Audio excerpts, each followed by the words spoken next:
Just going to warm everybody up.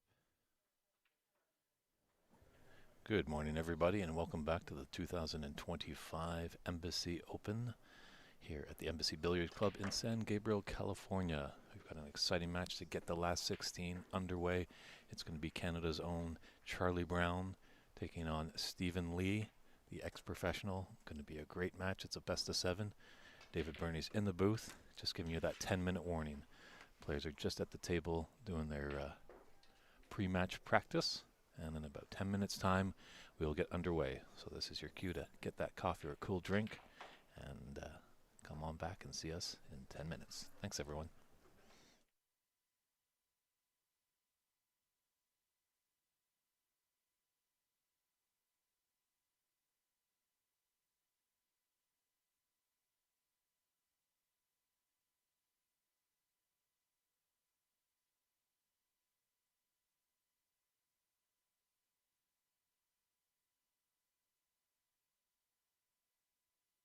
City. Yeah. The venue's pretty good as well. Yeah. But when you've been to so many venues like he has, the tables are the same everywhere. Yeah. It's more about the city. He did. That's what he said. He Yeah. goes, "It's just so nice." Yeah, it's beautiful. Absolutely.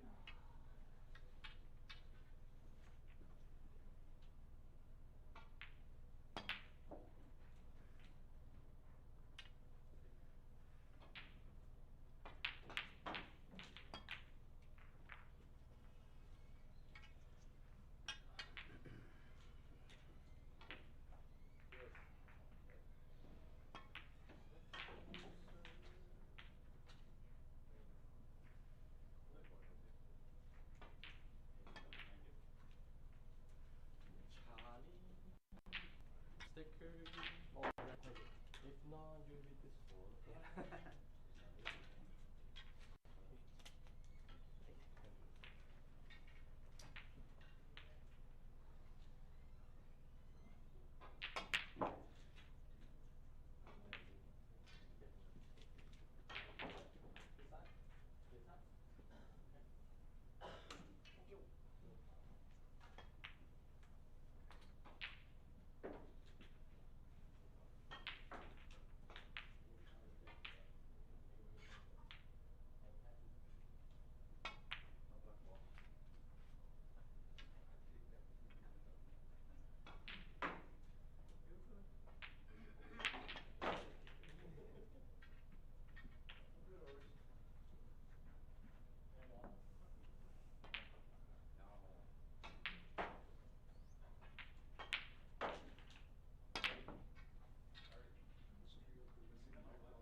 want to have a guru.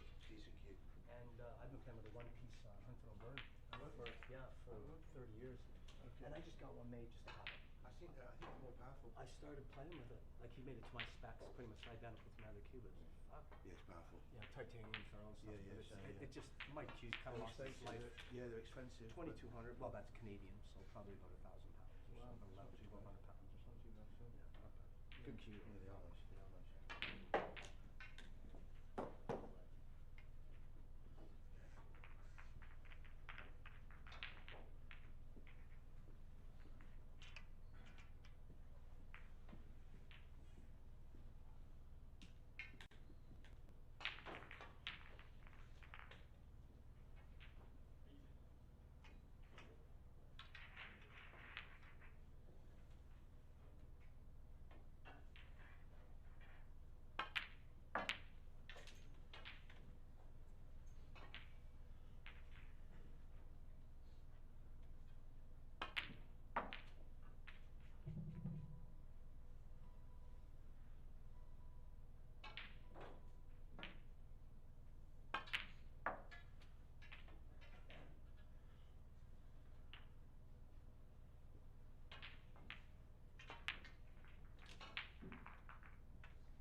All right, both players have finished up the practice routine.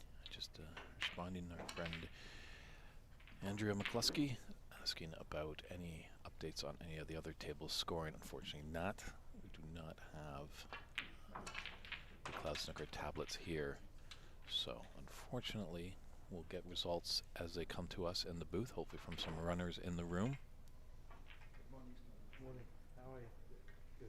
We know Andrea's a staunch supporter of Andy McCluskey. I think it's a pretty short drive, you know, down to LA from Sacramento.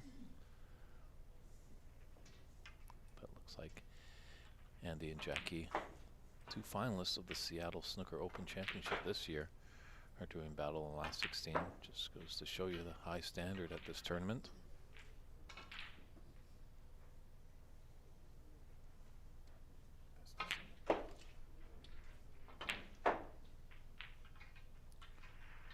Just as soon as Charlie Brown comes back from his comfort break, we'll be getting into this match.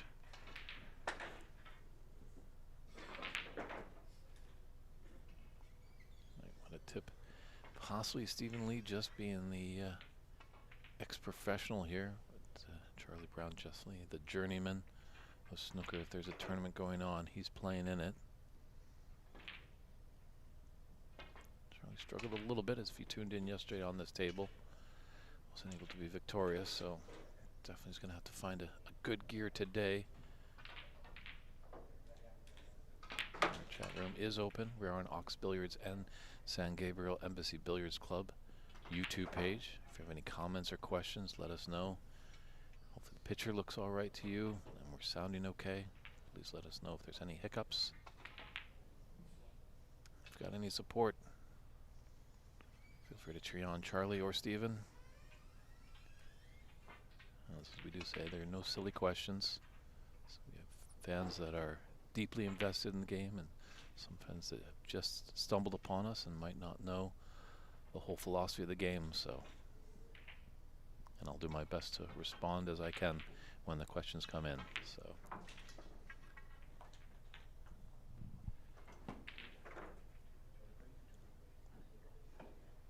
There's the handshakes, and we're underway.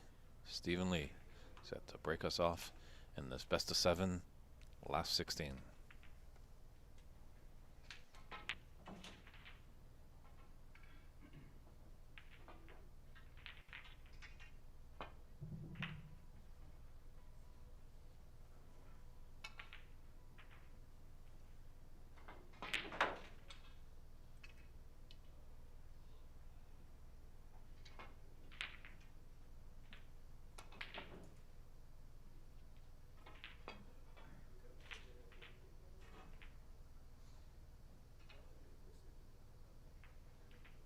Charlie might just have a bit of advantage over the other players that are in the tournament. See, a lot of players know of Stephen Lee's credentials. But Charlie, coming from Canada, is good friends with the great Cliff Thorburn and Kirk Stevens, so he's probably had some battles with some high caliber players. So pretty sure he was on the phone last night back to Canada as soon as the draw was made for the last 16. Let Cliff and Kirk know that he's taken on Stephen Lee. Any tips? First chance here for Charlie's got a red to the left corner.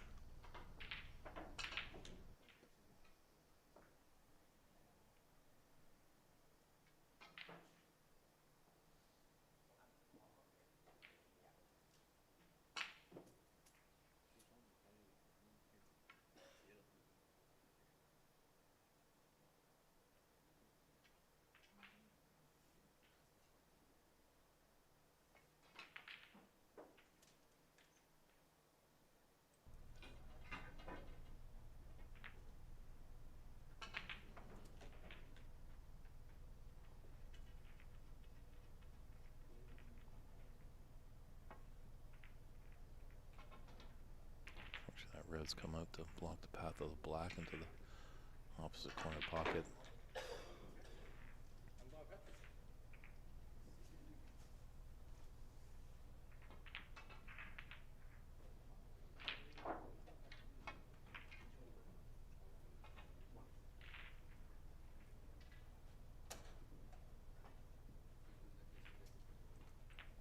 It's a nice safety shot.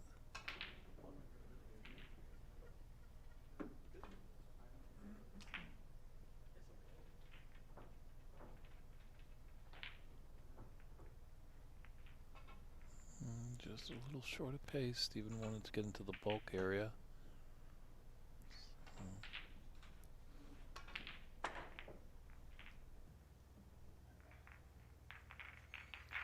can see there, Charlie can get by the blue for this red into the top right corner.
This could sting.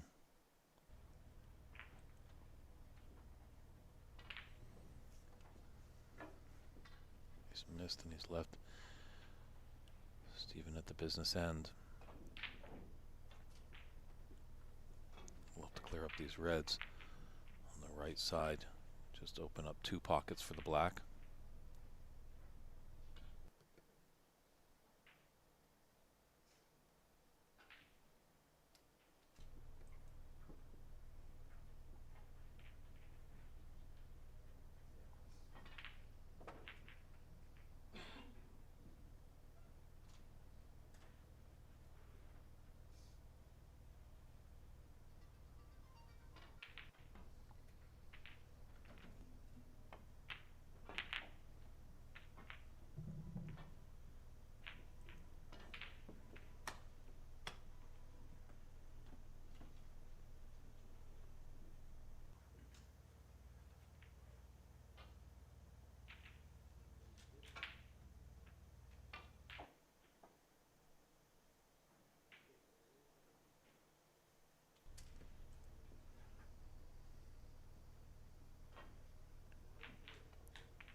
He's got that open red on the right side.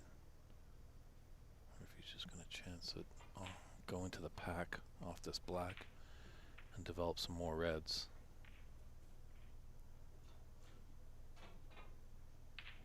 Oh, he's done nicely there.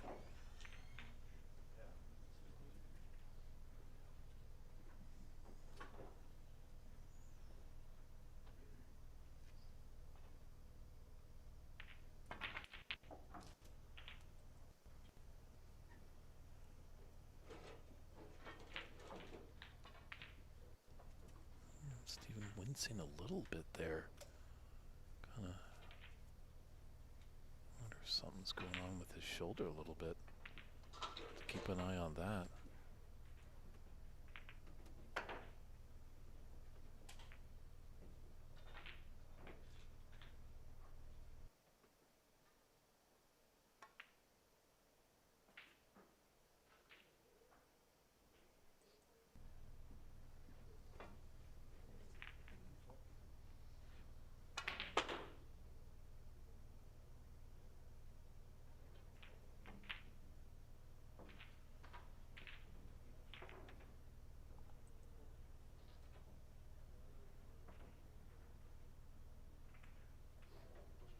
So on the right side of the blue, natural angle. Going to take him back down to the reds. Hope to be a little bit higher, and he can get into the cluster of reds in the middle. Develop a few more. So I'm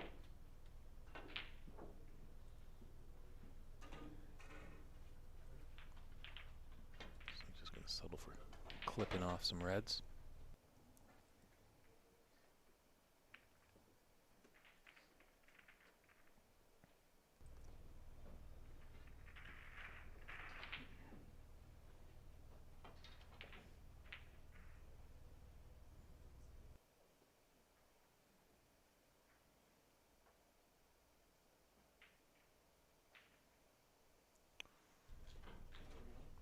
Just went a little out of position, just a little frustration there. So a decent 31 break given the opportunity. This is where you have to pounce for Charlie. Reds are open up. Good opportunity.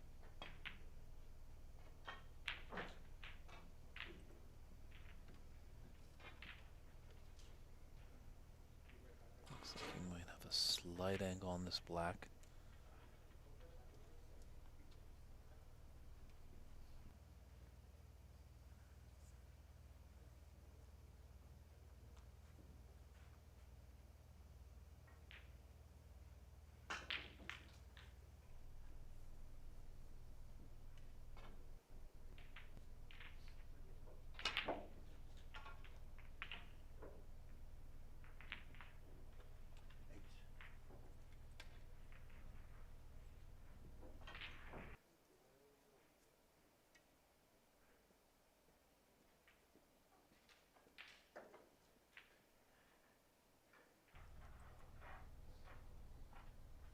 struggling yesterday with those middle pockets, but now it looks like he's found the trick of it.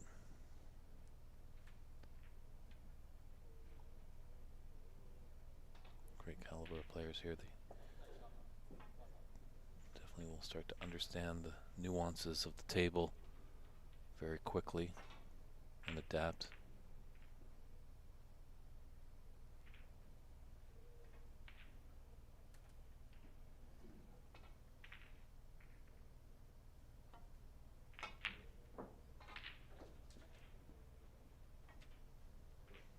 Tofu, Nico, chiming in. Good morning and hello, how you doing?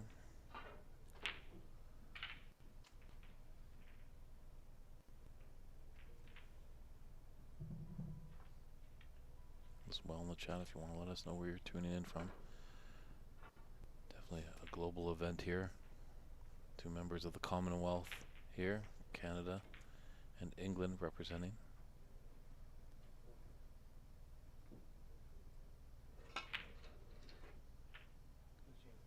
Nice to see our good friend Wayne Binder tuning in. Yes, Charlie did some nice promotion for us as soon as he found out his last 16 opponent. He went to the social network and put it up there, and we're glad that he did, because this is definitely a mouth-watering affair between him and Stephen Lee.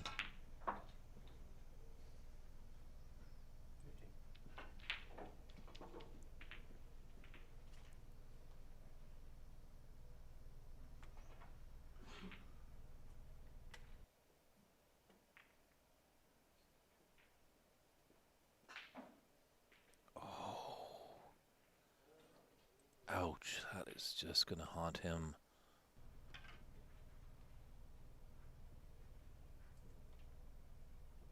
He looked to be really in the driver's seat in this frame.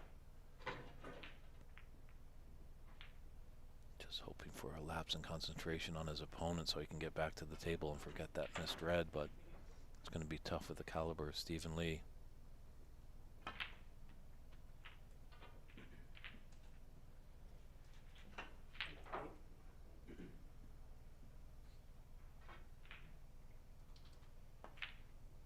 It's nice to hear our friend Arsalan putting in support for Charlie.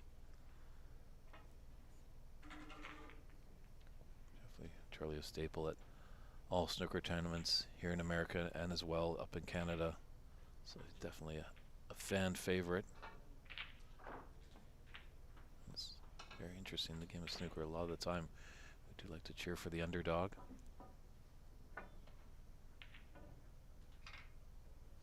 I think the bookies probably have Charlie just as the underdog, just as the credentials of Mr. Stephen Lee. He ran a little too far on that black.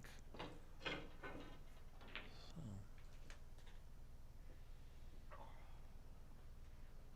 just doing a little stretch in there. Stephen does come over from Thailand, but he didn't land last week, so he's had time to adapt to this unusual rainy Southern California weather that we've been experiencing the past few days. Kind of has made the tables, as Albert Kenny told me, he felt they were a little swampy.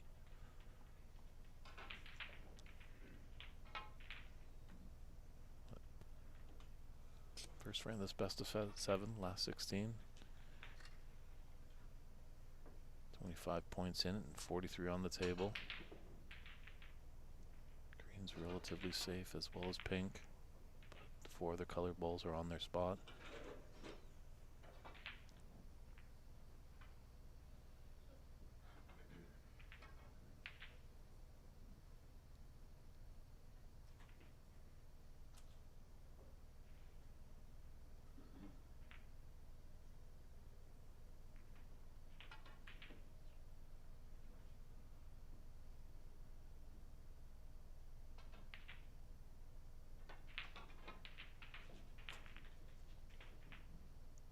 Hello to you in Finland there, Tofu Nico. Great to hear Finland is tuning in. Great Robin Hall, great player there. It's interesting, you hear a lot of Finnish fans of snooker, but maybe you can let me know, Tufo Nico, And the other Scandinavian countries of Sweden and Norway and Denmark. Speaking of Sweden, Charlie has snookered his opponent behind that yellow. Good morning to our good friend Zia Sheik, the runner of the Nashville Snooker Academy. Hopefully someday we can get out there for a great tournament. Zia doing wonderful things in that city and state.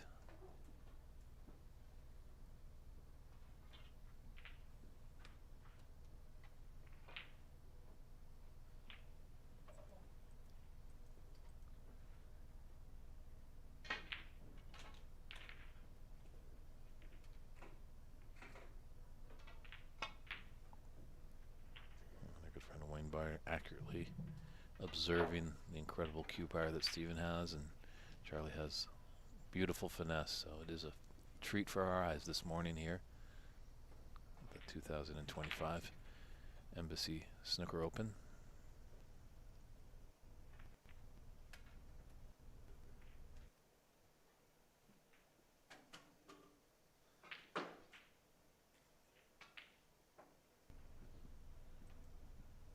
Nice controlled cue ball, stunned it beautifully to be on the red into the left middle.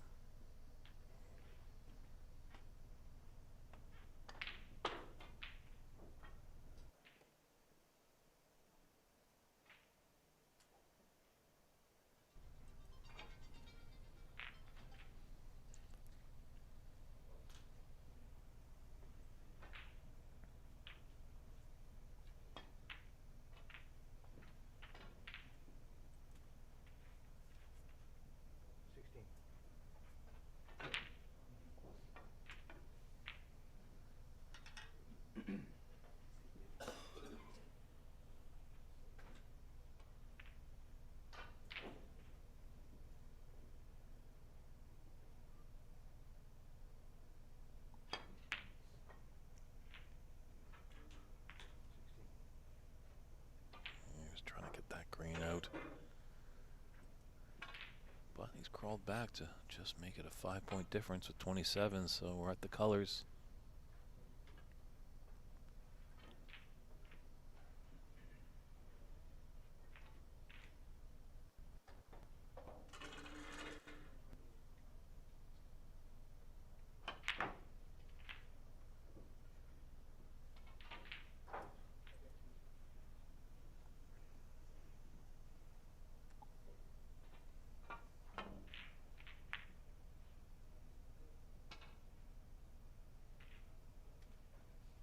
Where's that cue ball headed? Oh, very lucky there.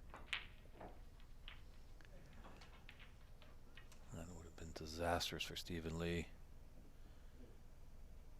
This is real awkward bridging for Charlie, as you can see. Just hand on the cushion. It's tough to get comfortable. Hitting only the top of the cue ball. Wow, what a shot. Charlie has definitely brought his game today.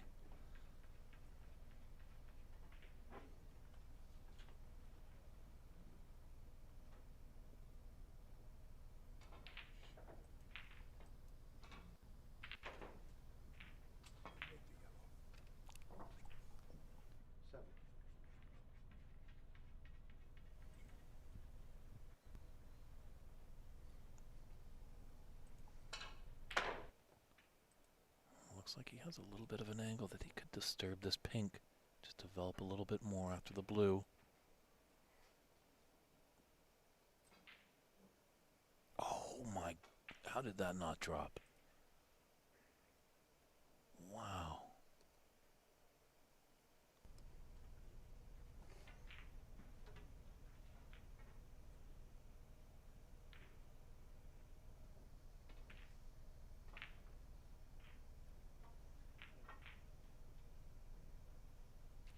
Stephen could get behind the pink here.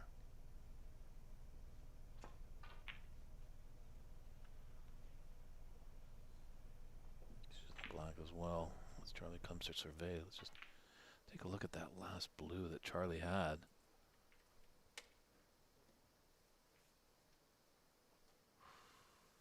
Just at the horn, and these are tight pockets.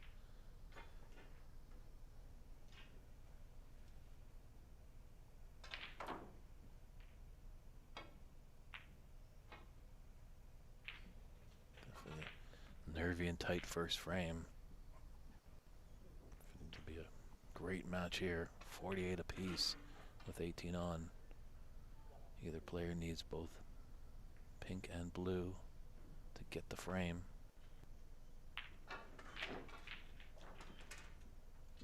Oh. Just a wonderful shot there by Steven. Now in this tournament, players in a snooker, they have 4 attempts to get out of it.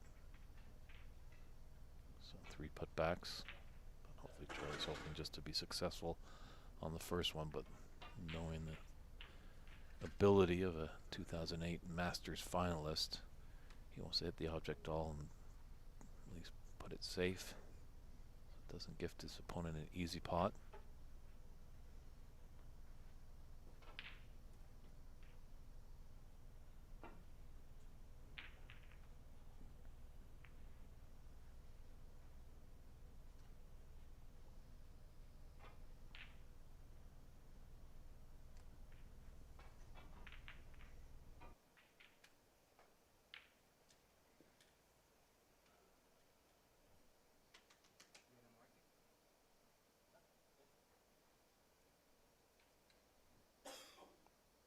Just surveying the table as well. We have a gentleman just on an opposing table. These snooker tables, 6 by 12 feet, they do take up a lot of room. They've got 8, well, actually 9 tables at this facility here. There's 8 in the main room. The 9th one is in a private room.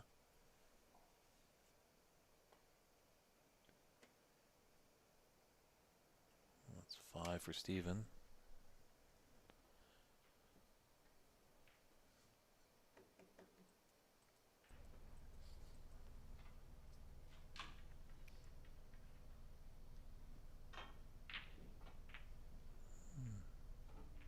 Still looking at it, surprising he's not putting them back.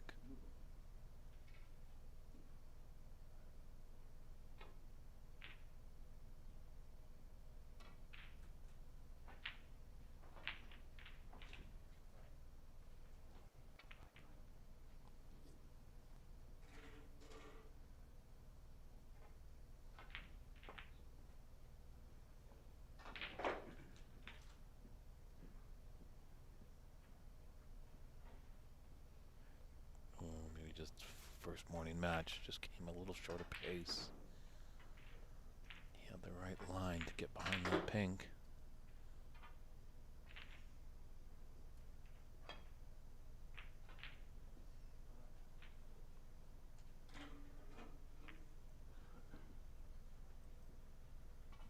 Steven's got a long blue into the yellow pocket. He's generally pushed out the pink into a more favorable pot. So, one good long pot. He doesn't get it.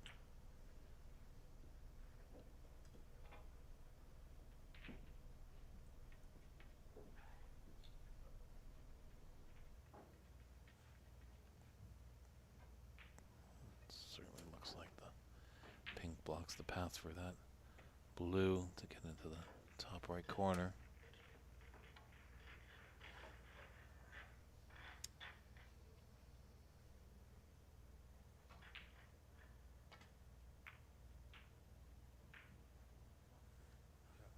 Wonderful shot there.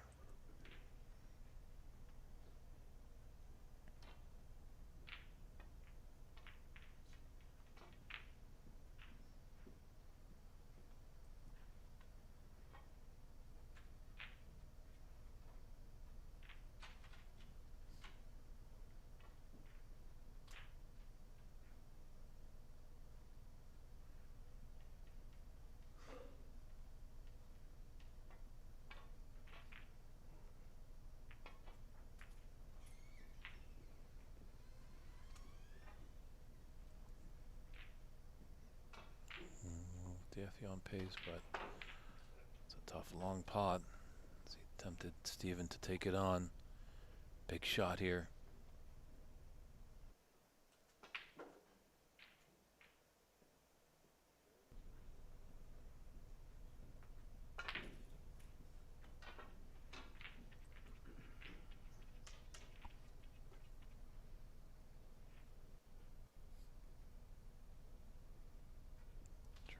needs all remaining colors to take the frame. Steven just needs blue and pink.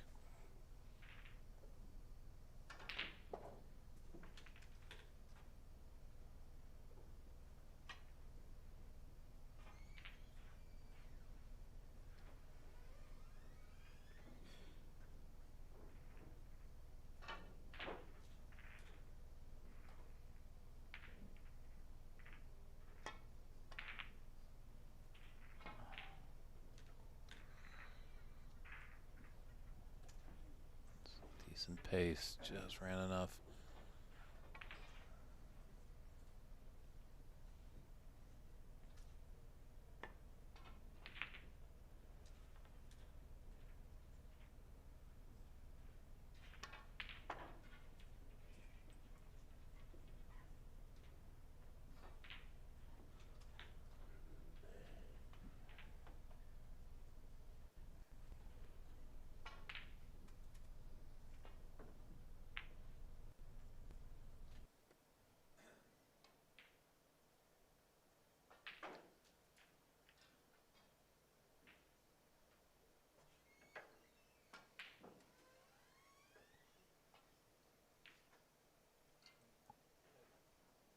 Again, it looks like pink might have come to the rescue.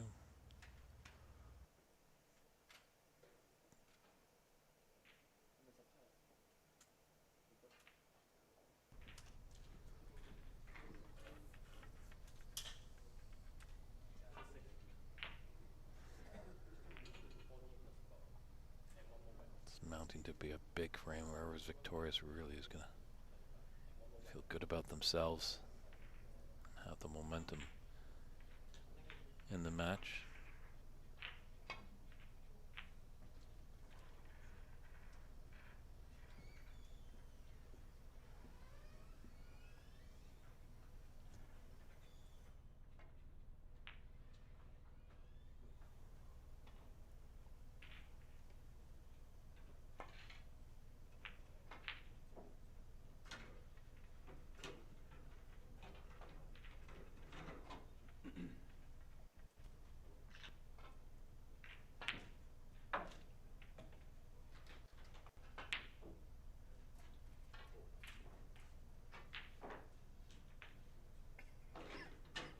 Charlie playing with a lot of side, as you can see there. Oh, this could be really good. Very nicely done by the Canadian.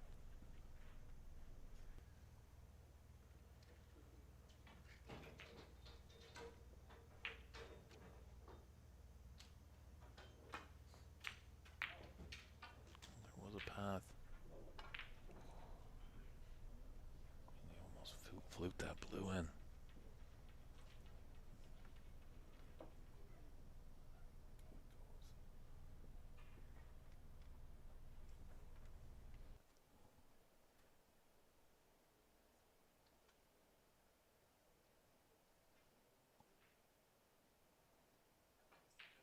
As we can see, it goes. Charlie left to take it on.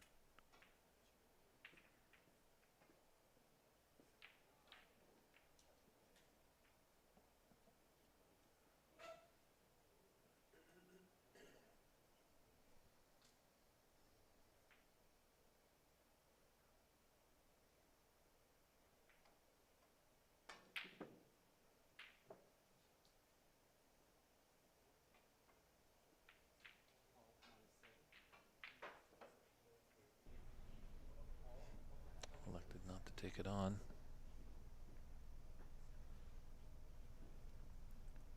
And he might pay the price for this. This could be frame one, Stephen Lee. He's just waiting for Albert Kenny on the adjacent table to take his shot.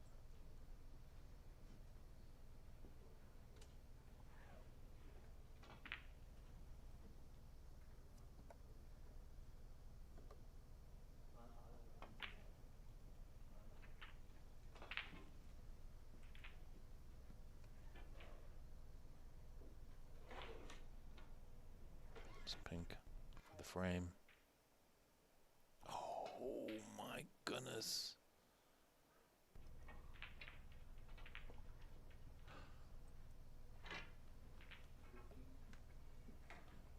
walks away with just a wry smile. His head is in his hands. He can't believe it. What a swing this would be.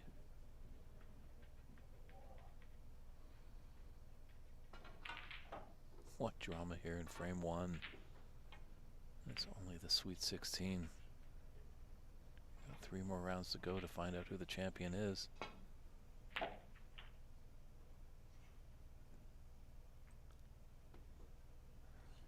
He could have been a lot better. He could have been a lot worse.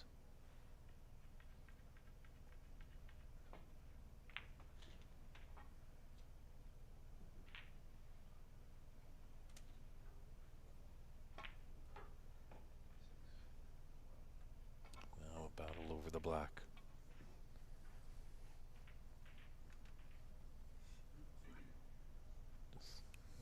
Just settling your nerves.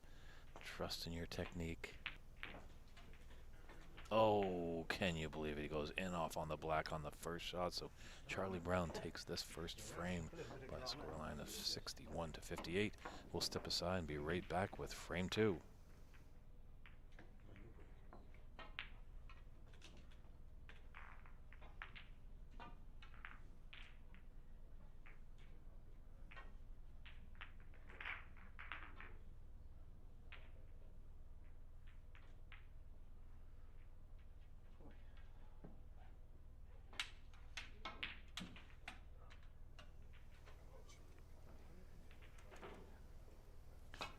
What a first frame to get us going all the way down to the black. Let's see how Steven can respond.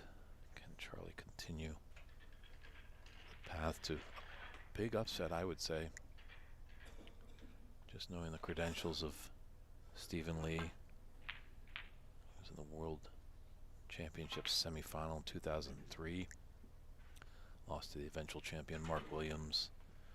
Was a finalist in the 2008 Masters. Lost to Mark Selby.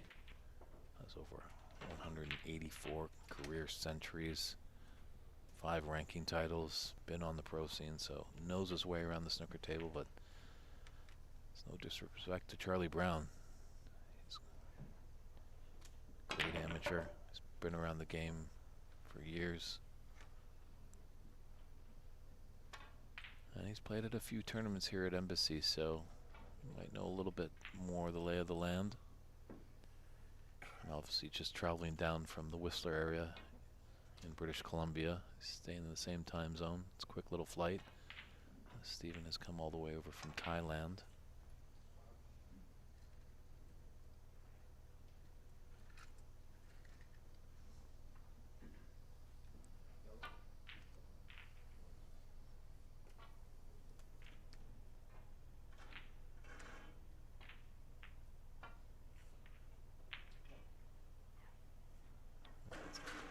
Nice shot there by Charlie. Steven probably able to nick this red a little bit on the left side. Ooh, what a pot that was. Could get by just for the potting angle. Sometimes you got to create your own opportunities, so he's got a green, bring it back down to the business end, and he could be in business.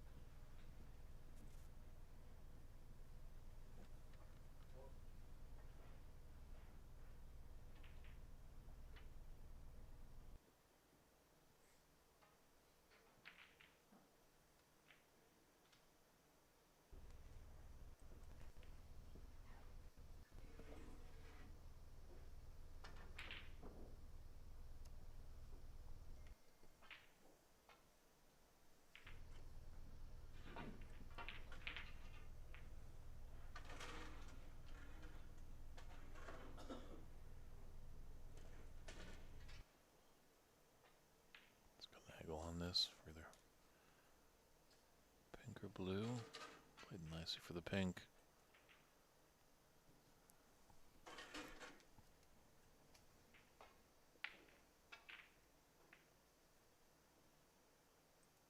And pink spot is covered, so it's going to go to the highest point value available. In this case, it's the lowest point value, the yellow.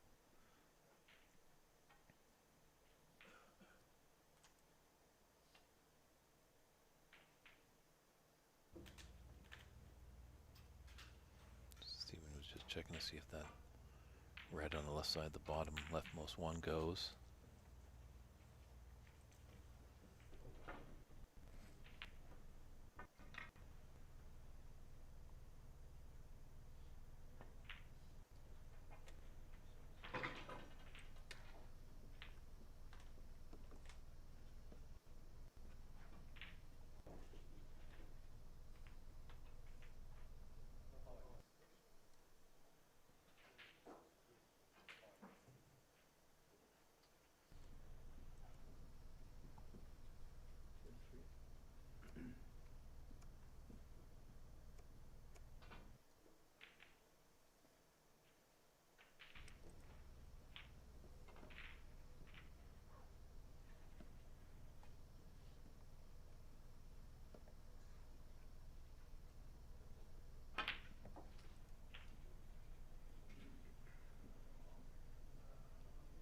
Well, this is just what the doctor ordered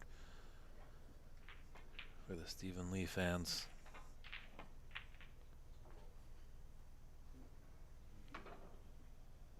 It's got a chance to bring the pink back to its spot. Coffee grinder, I wholeheartedly agree, commenting. It is the Rolls Royce. It's such a smooth cue action.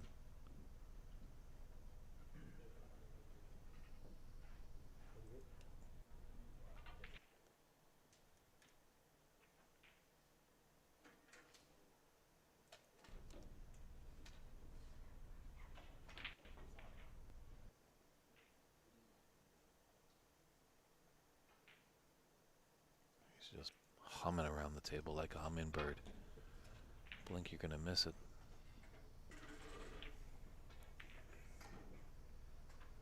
Feels like moments ago Charlie Brown was breaking off, and Stephen Lee has a 55 break and building already here.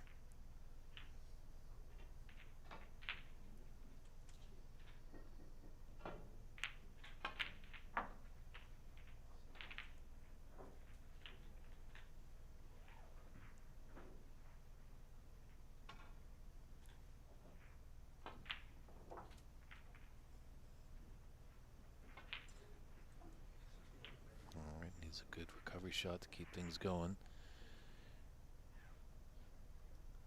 Just needs one red. Put us into the snooker's required stage.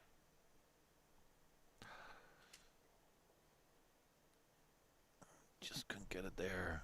So he breaks down on 61. 60-point advantage was 67 points on the table.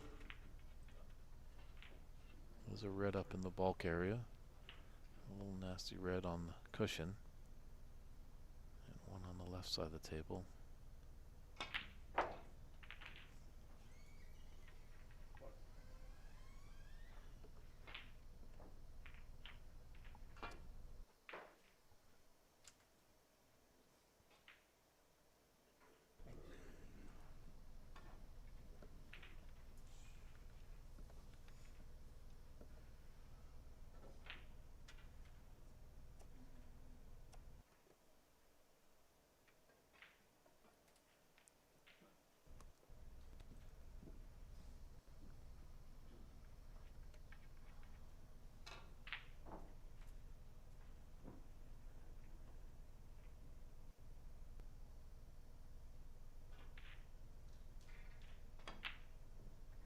Oh, might have just taken his mind off the pocket there.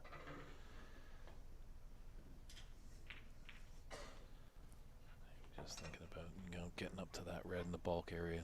Just a little lapse in concentration.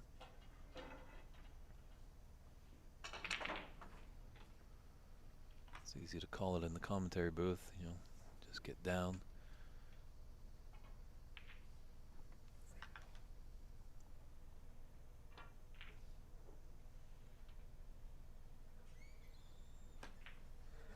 Now that red now. Charlie will need a snooker. As I was saying, sometimes it's easier to say it when you're in the commentary booth, but sometimes when you're down on the shot, Done all the preparation before, and you just got to put all that concentration on the given shot ahead of you. Can't think about where your cue ball is going to be because you've done all that preparation beforehand.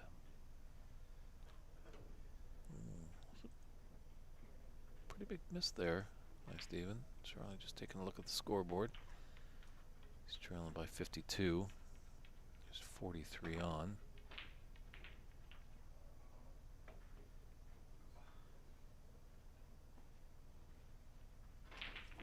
So Charlie does need 3 snookers. There's reds on the table, so always potential of a free ball on that last red.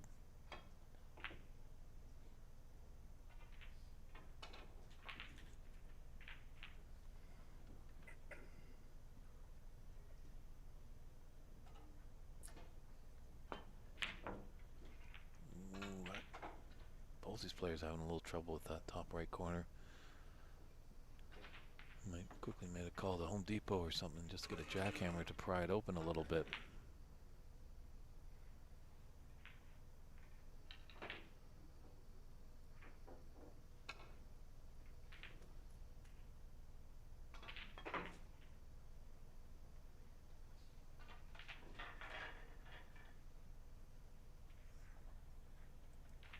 That was a nice shot there by Charlie. It's got Steven. Well, he might be able to just skim by the pink. He was able to.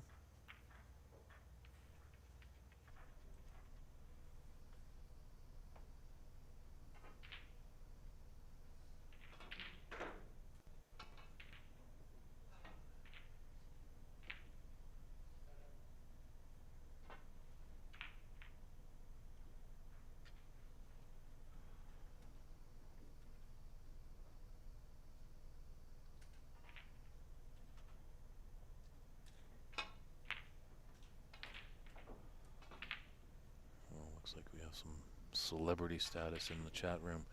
Brendan O'Donoghue, fresh off his Nina Open victory a few weeks ago, chiming in. Great to hear from you, Brendan. Thanks for the kind words, and oh, what a treat it was to be over there in Nina. Really can't thank you enough for inviting myself over and Christian. We both had a blast enjoying your great country and that great tournament. Such a wonderful community. Nina supporting the snooker and the hurling. Hopefully next year we can see what that magical sport does.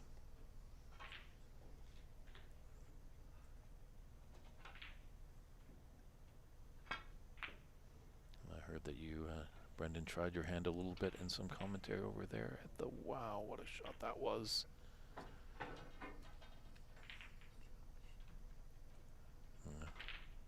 Brendan, heard you commentated a little bit over in Qatar on the IBSF World Championships, so good to see.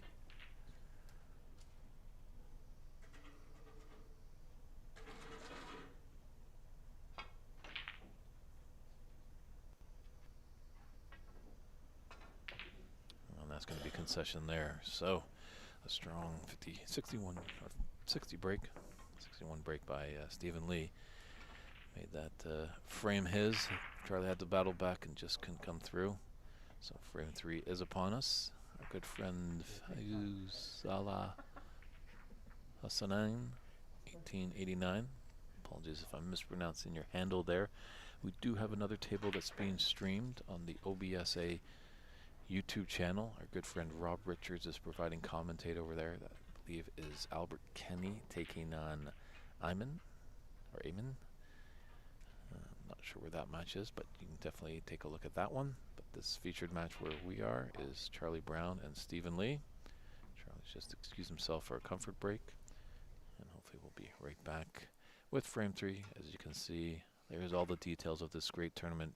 Big payout here for a winner who's going to hoist the trophy on Wednesday, tomorrow, and get $10,000. Runner-up not too shabby with $5,000. $2,500 for each semifinalist that didn't make it into that championship match. Quarterfinals, $1,250, and if you get a century or higher, and lone one with that, you'll get $1,000 as a high break. So 99 isn't going to cut it as a high break prize. Both these players that we're watching today could get that high break prize, but we'll see what happens. But we certainly have a match tied at 1 apiece.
Charlie breaking off in frame 3.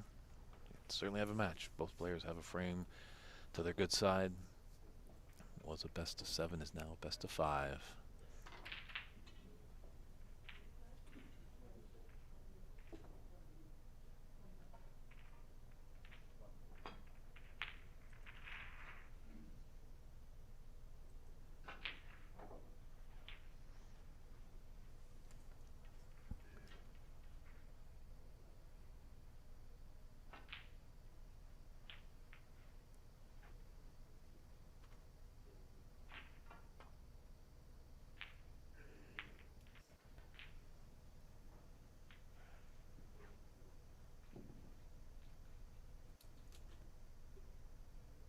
Don't know if the shot to nothing is there on that red that's open on the right side.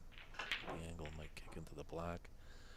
So electing just to thinly snick the red on the left side.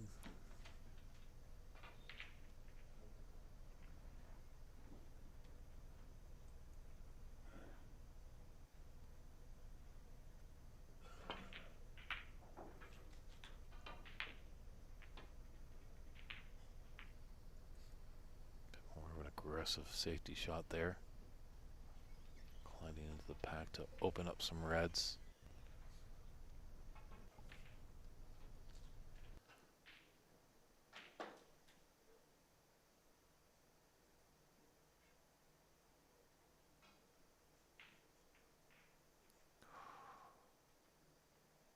We might be okay though. It's a gutsy long red Charlie took on.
Tap of acknowledgement from his opponent, signifying that Charlie made a good shot.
Didn't want that cannon of that red.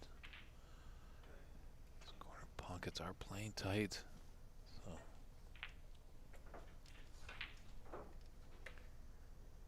big opportunity for Charlie right here.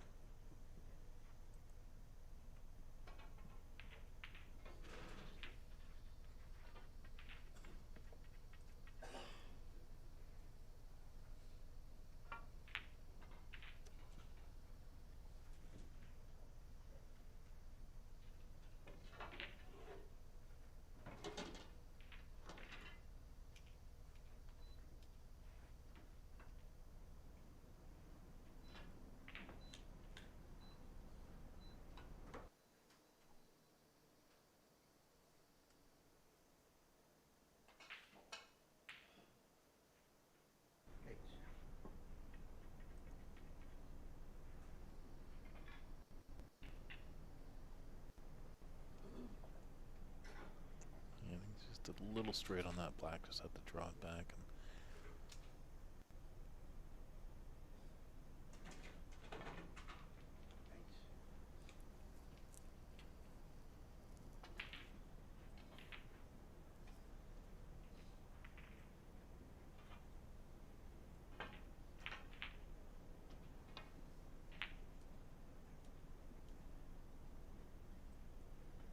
certainly seems like Charlie doesn't have a problem grinding it out a little bit.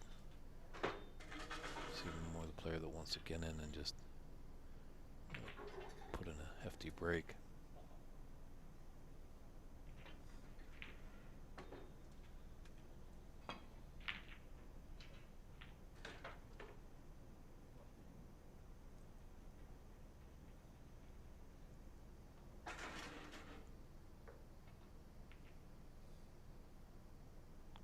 Commentating on Charlie's match yesterday, he's shown a lot more improvement.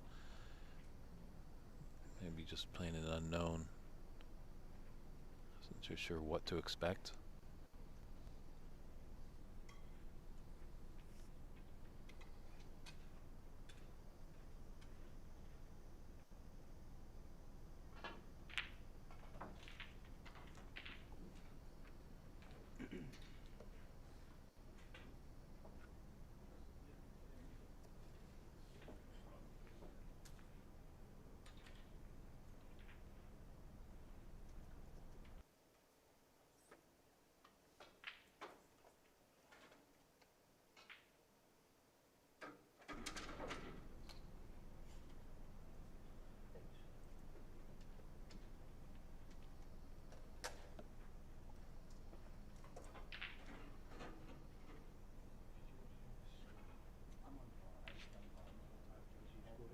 Oh, no, I don't think it happened.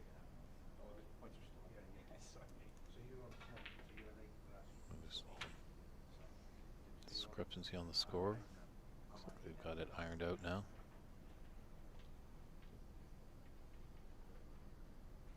Didn't even notice that No, was it's 60, okay. 61 down already. That's what I thought. That's just pounding the chicken right there. They could already got 10 on the board.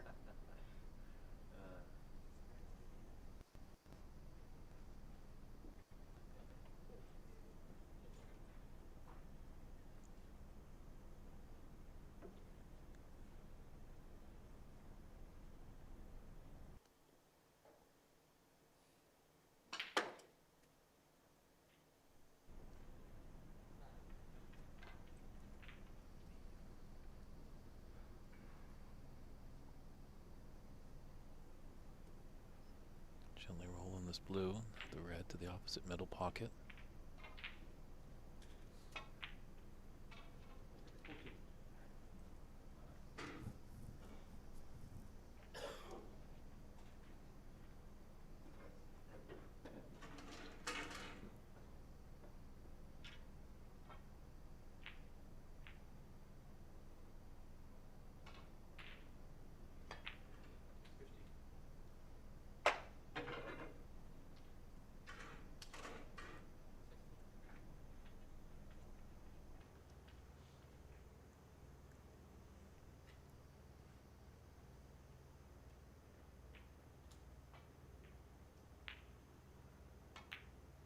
14.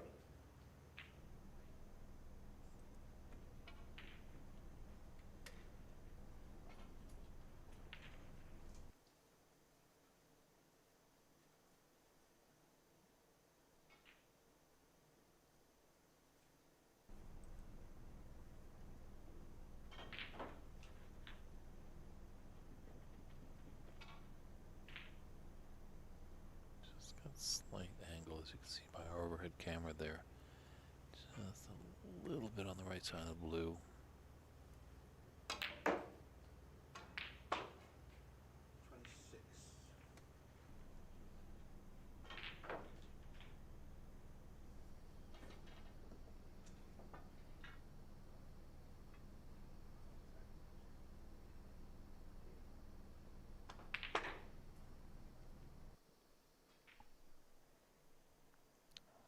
It was a thin cut. It was a tough one. Losing the rest, and he's left it.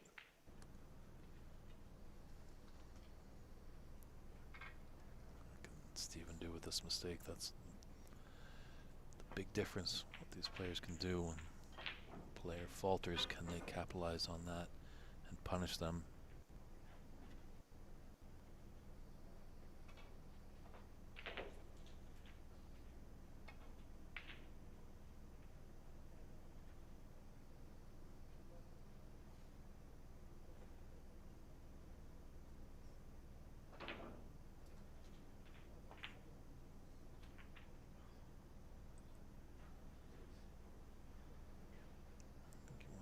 A bit thicker of a cannon.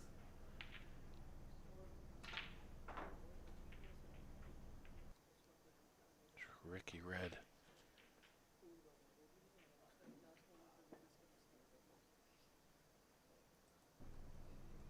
Other players have faltered with these middle pockets on those shots, but it seems like Steven has found the secret to success there.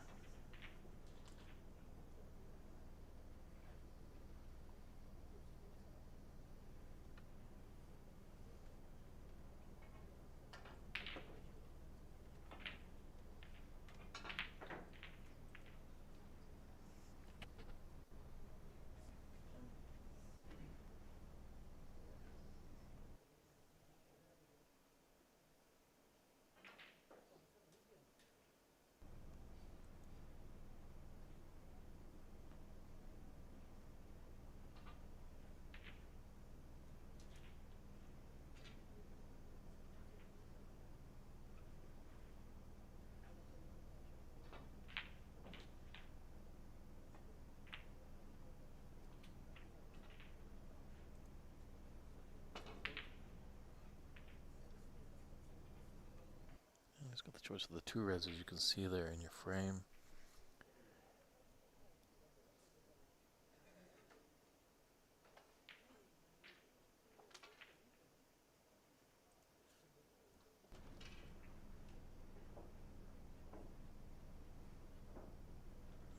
This other red there is open to this opposite corner.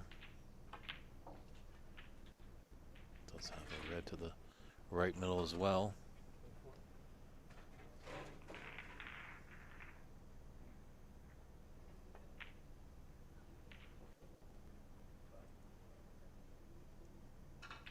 Just nicely caught on the right side of the blue.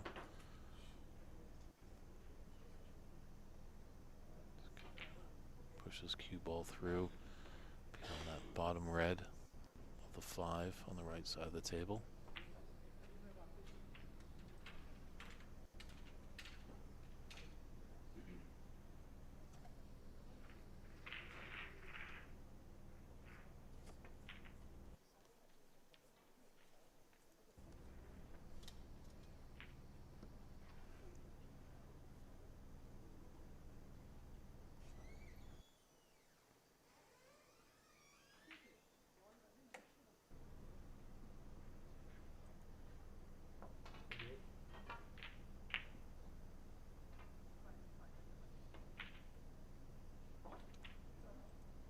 This is a great response here. 39 break and building.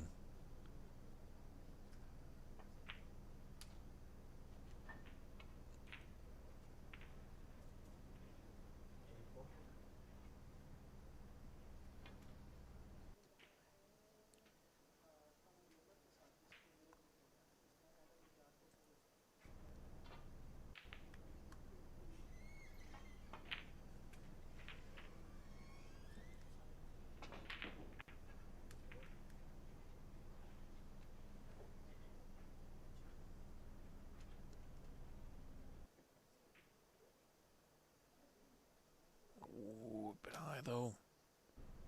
51. Yeah. He broke down on 51, but has a 51 to 34 advantage. Just 17 points and 43 on. But he didn't gift an opportunity. That red didn't just sit in the jaws of the pocket, so Charlie's certainly going to have to work for it. That angle should have been straight. It was a bit cold, yeah. Bit of rain outside, isn't it? Stands up, I guess. Yeah.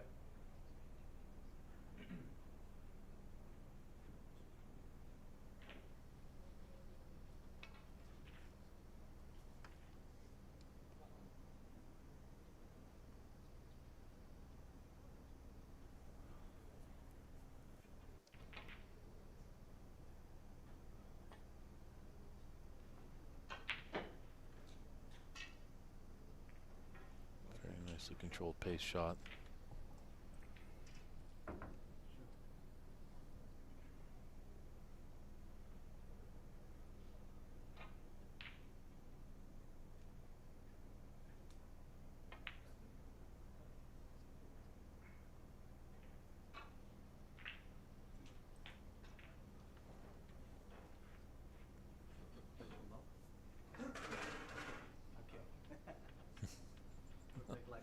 Especially their staunch gladiators here at the table. They do have time to share a laugh with each other. It's our good friend Darren Taylor from Arizona. You know, when you become friends with people in the snooker world, you're friends for life. There might be a lot of gaps in years that you don't see each other, but you kind of carry on like nothing's changed. Not sure if either of these gentlemen have met each other before, but I'm pretty sure. And there's another event. They'll be remembering this match fondly.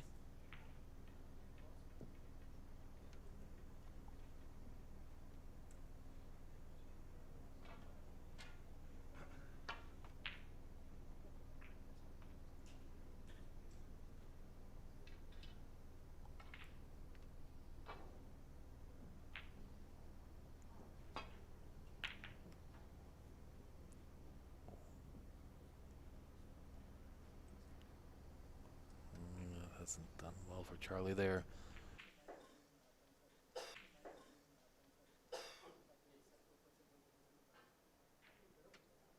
Yeah, those tough corner pockets.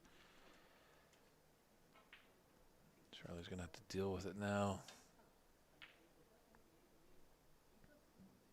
Big shot of the frame on this red, the top left corner.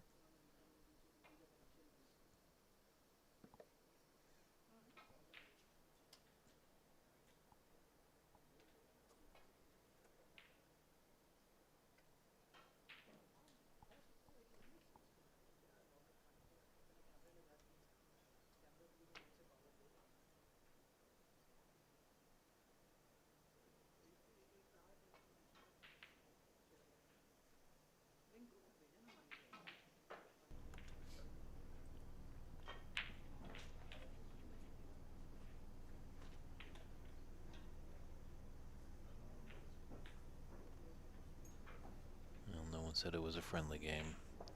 Greatly disciplined there by Charlie. Takes his one, and we're down to the colors again.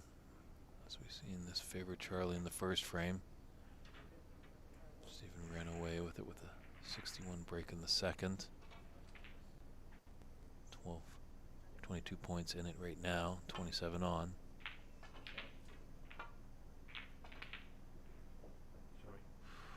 What a shot that was. Obviously raising his hand a little bit. That was quite a fluke he had there. Quite a result.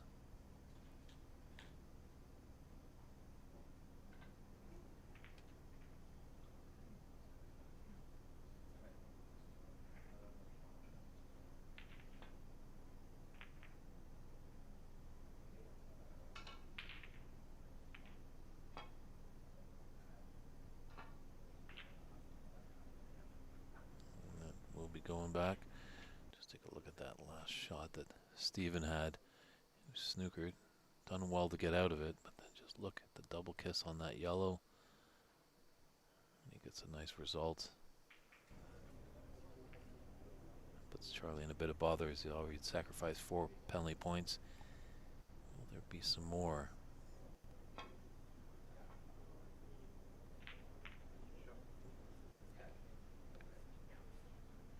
Good contact on the yellow. Unfortunately, he's a decent mid-range shot here.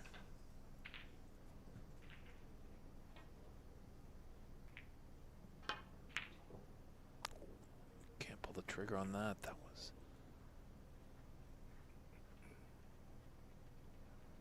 was his frame ball there, and he knew it. Looks down in disgust, disbelief.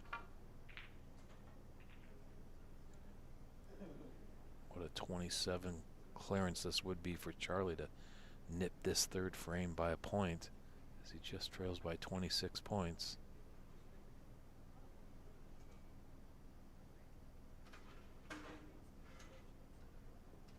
Tricky little yellow and green.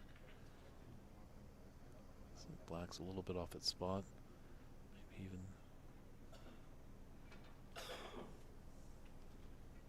pink fraction off its spot. But it's these two yellow and green balls that are posing some difficulty.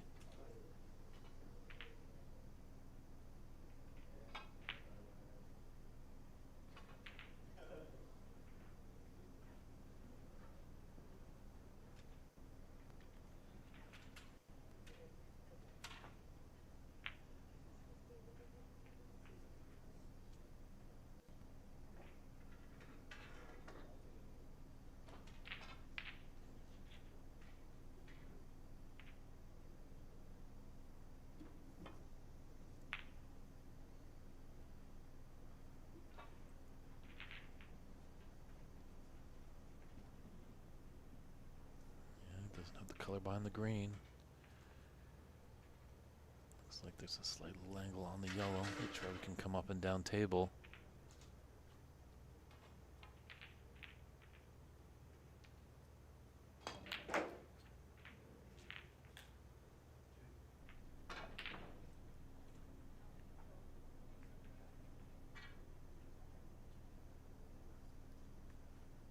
These are tricky into the middle pockets. Will he play safe, or is he tempted to pot it?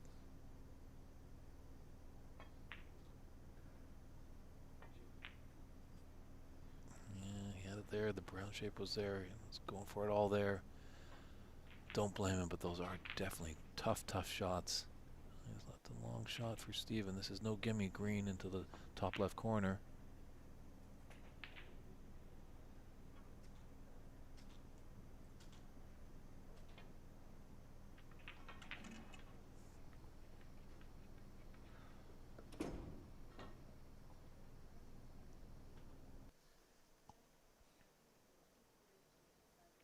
Big green here for Charlie Brown.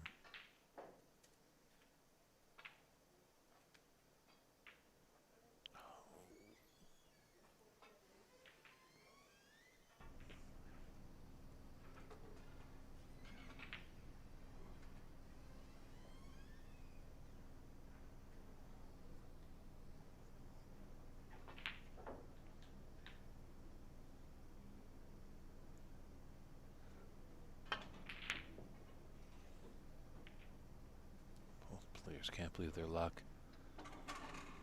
Oh, and Stevens had a stroke of it there. Can Charlie just see a hair of that green? A thin coat of paint. Looks like he can just snick it a little bit.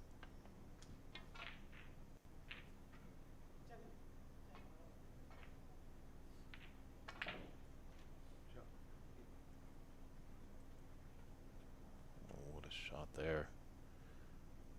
He's got his opponent in the snooker.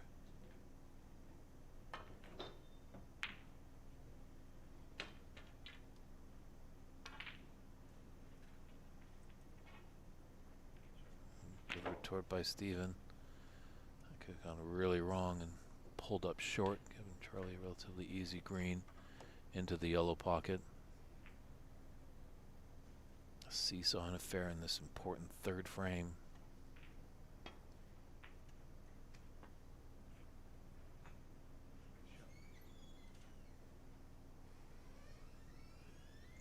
Once again, the Canadians done well.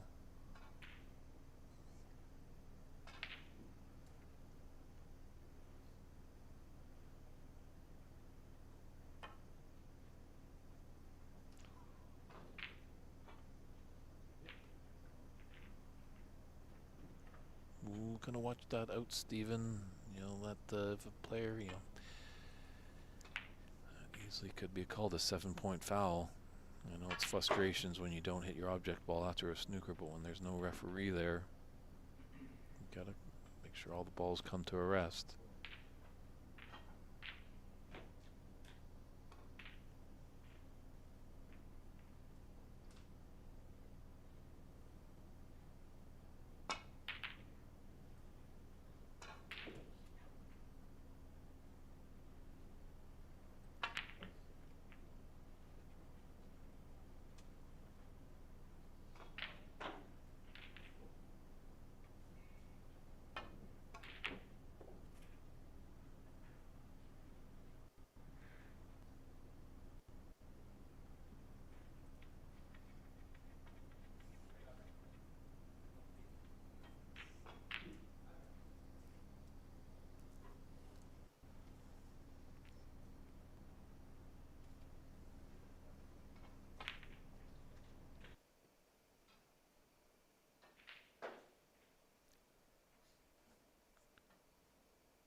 green. Unfortunately, oh, there could be a little gap. He definitely can hit the brown through the gap of blue and pink. There's the potting angle there.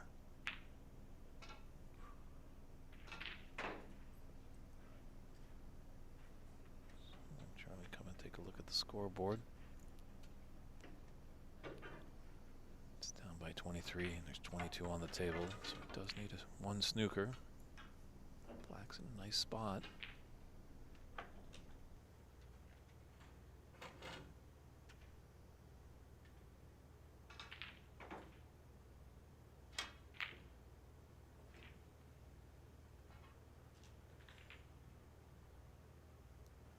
Come on the black nicely. Look at this shot.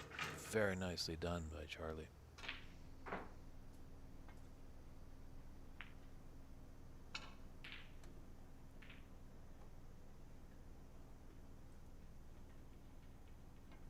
Good hit by Steven. His opponent does need the snooker. He's not too worried much. Obviously, if he puts that brown spot that his opponent can pot it.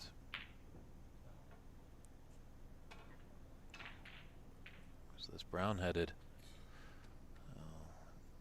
Didn't want that to go in, but it's not the end of the world. He's still in it. Both players. You wouldn't think they were opponents by the amount of smiles that is going on around this table.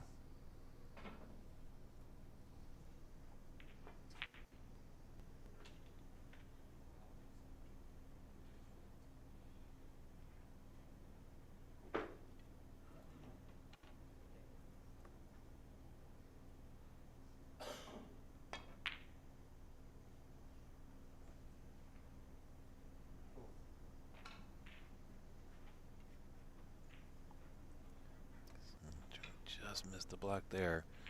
Steven mindful of the black that he's queuing over. Blue for the frame.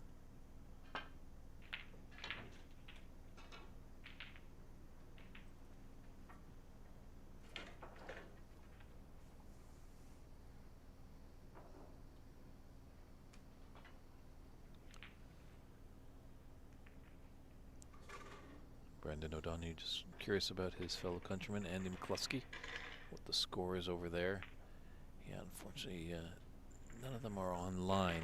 Maybe if one of them break and make a comfort break, maybe we can snag them, as they'll have to walk by our commentating booth. So when we know, we'll let you know, Brendan, and all the other McCluskey gang fan club.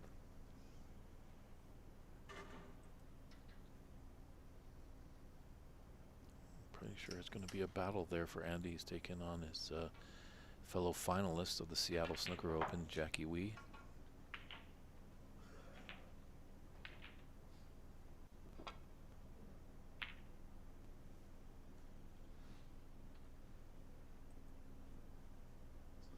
Yeah, this is an opportunity for Steven. It's a long blue. Doesn't have to do a lot with the cue ball, just focus on potting it.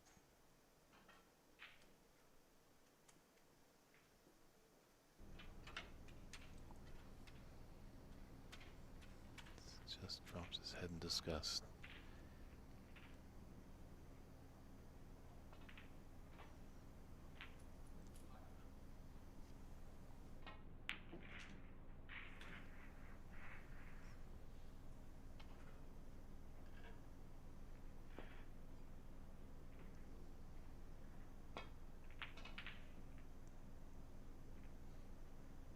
Ooh, once again,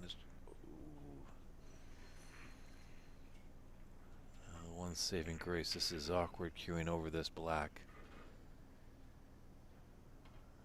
It's not a surefire gimme, but it certainly is close.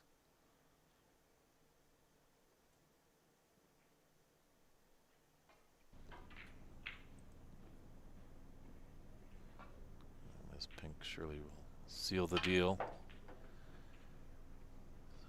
Cagey frame there when it got to nearing the conclusion, but Stephen Lee takes this third frame 75-45. We'll step aside for a few short moments and come back with frame 4.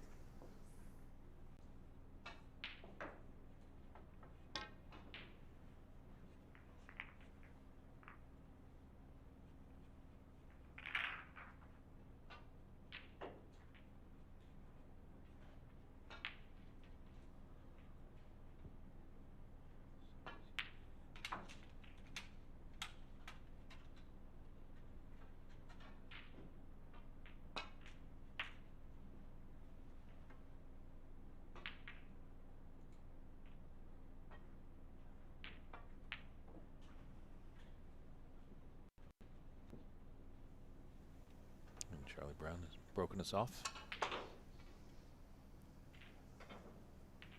Fourth frame underway.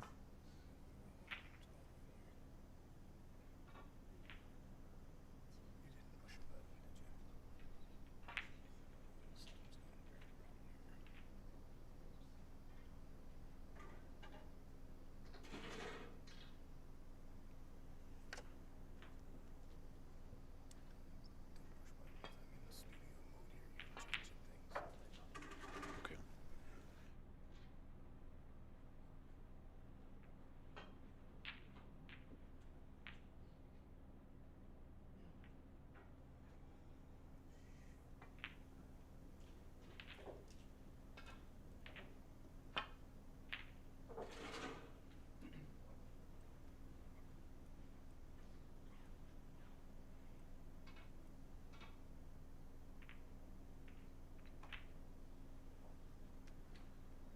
So Stephen in first.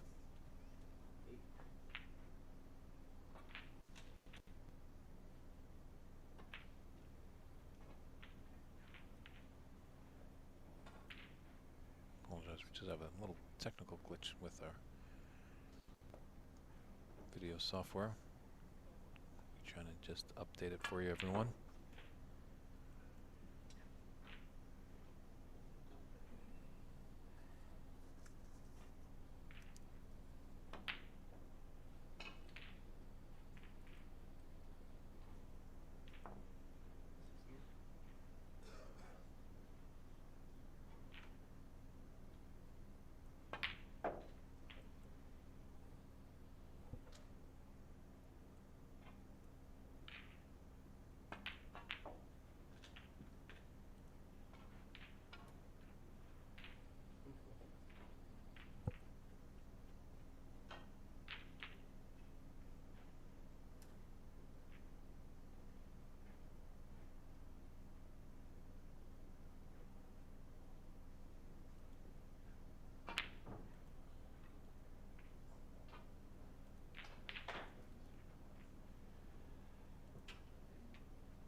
Unfortunately, pretty shoddy cannon into the pink. The pink went in off, so Stephen has forfeited a foul 6.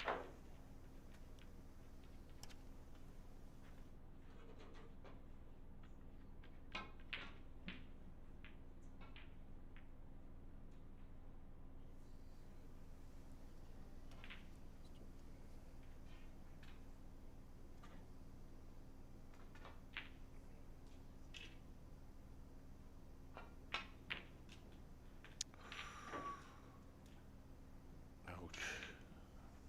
Really had an opportunity. It's quite a miss.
and running.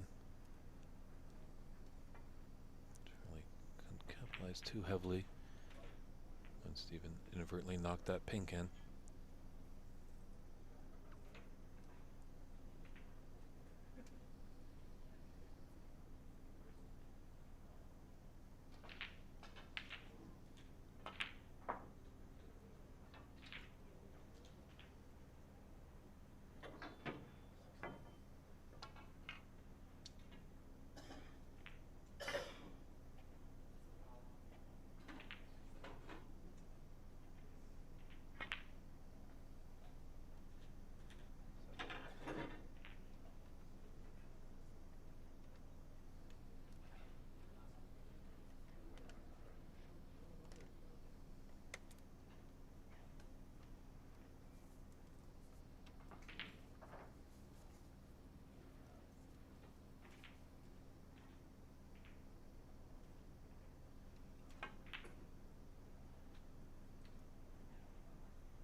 Wow, what a shot into the left middle.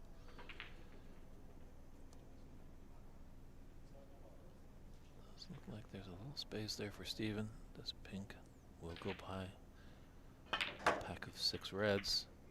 Oh, what a shot to open him up. Wow.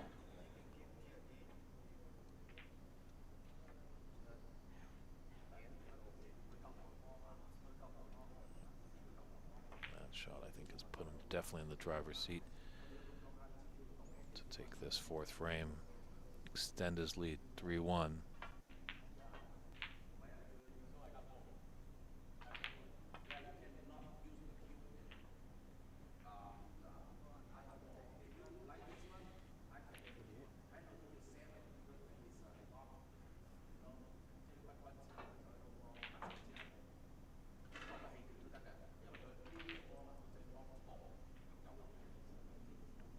Now the snooker's required stage.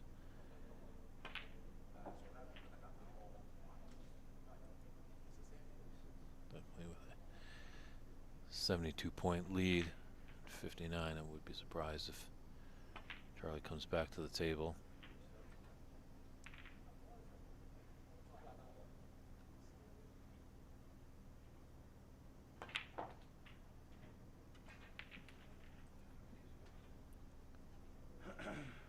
So looks to the heavens. I think that just ran on a lot more than he thought.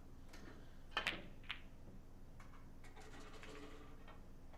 Charlie digs in to pull the reds out, and that's a concession there. So Stephen Lee takes that 4th frame 84-6. We're going to step aside for a few short moments and be right back with frame 5. Can the Canadian battle back? He's got to win 3 to take the match.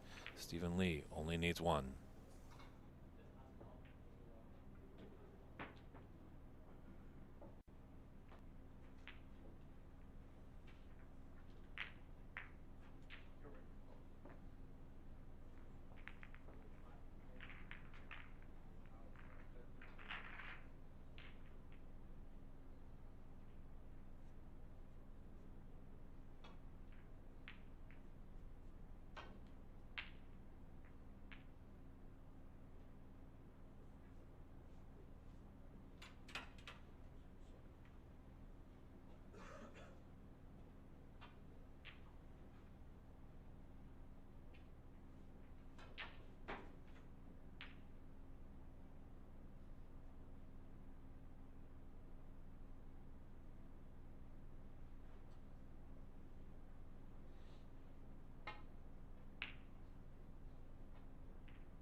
red going back into bulk. Steven is.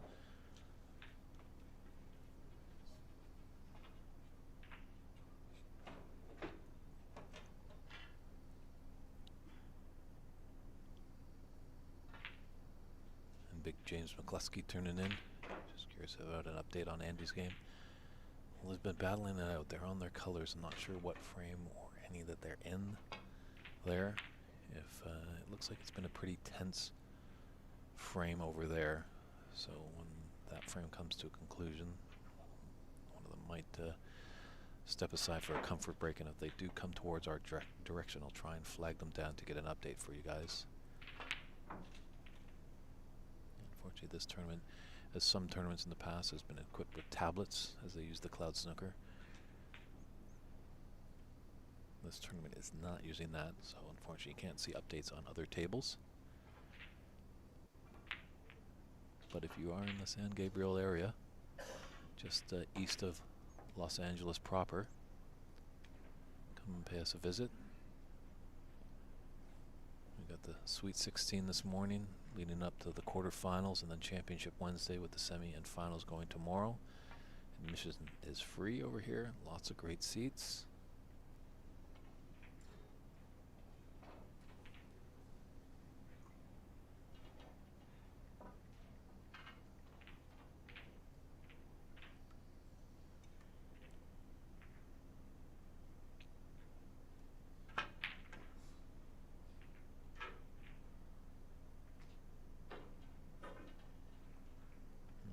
Programming note.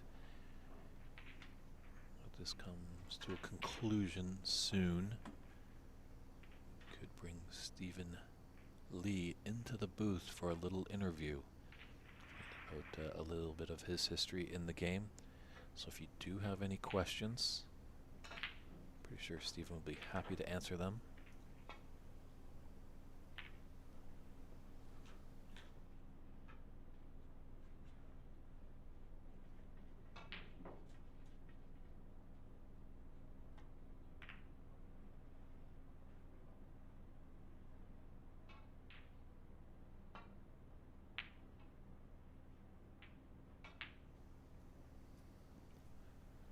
For all the McCluskey and Wii supporters, just found out that Andy McCluskey is leading that match 2 frames to 1. 2 frames to 1. Right now, Stephen Lee is leading 3-1 over Charlie Brown. There's a slim advantage in this 5th frame, 6-0.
Red might be a tempter for Stephen.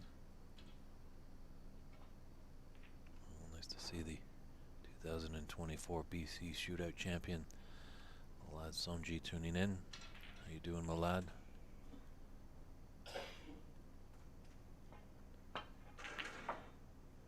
Malad is the developer of QPAL. Fantastic application for your phone. I was talking to Malad, really was born out of necessity. He came to Canada and was really loves playing his snooker, but found it trouble to find out where all the players were.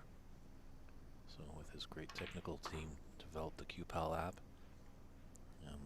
If you're not on it, get on it. It's a sensational application.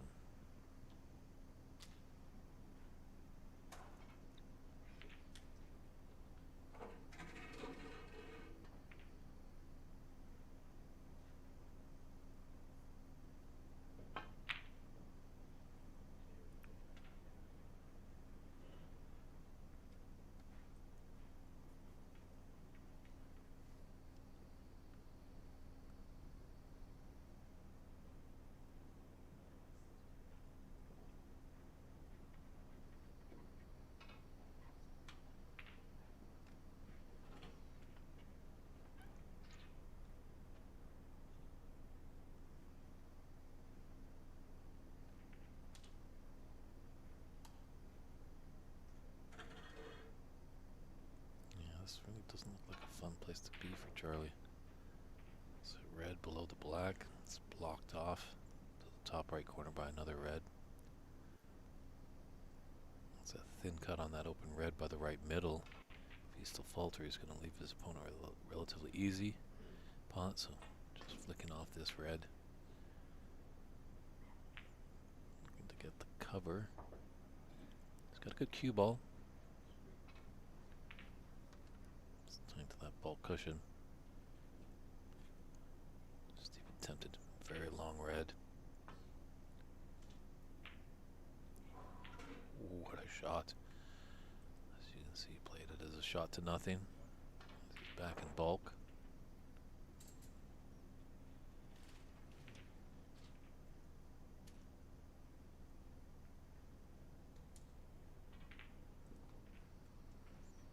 If we judge pace on that shot, always cardinal rule. Obviously, make sure you hit that object ball. Because sometimes you can stutter, and if you don't roll up and make contact, your opponent 4 points, potentially a free ball, or asking them to shoot again. At this point, Stephen was greatly successful as he's welded that cue ball tight to the yellow.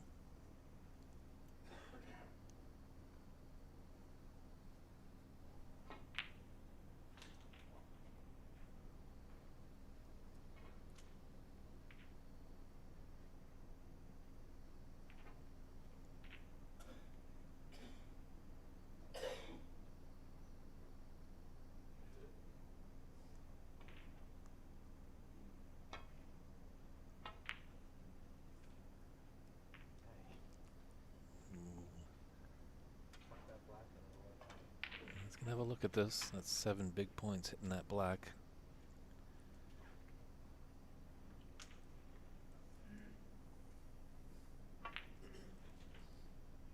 It's a cruel game, this game of snooker. I think once talking to Charlie about the game.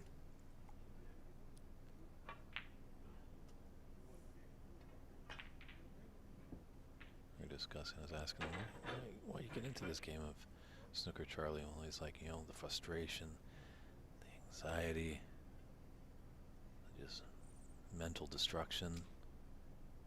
But then you have those few minutes of glory, and that's what keeps you coming back. It's kind of like us in life. We're always trying to achieve perfection. So as we know, perfection on a snooker table is a 1-4-7.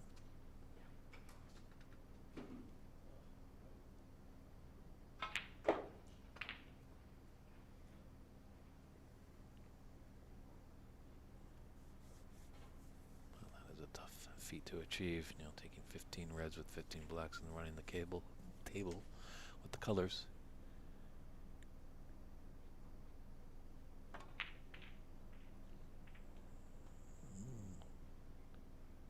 Red doesn't find the bottom of the middle pocket.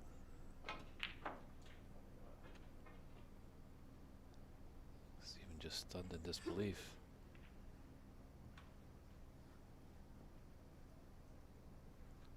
Yes, man, well, that I agree. We're all looking forward to bringing a major tournament to British Columbia soon.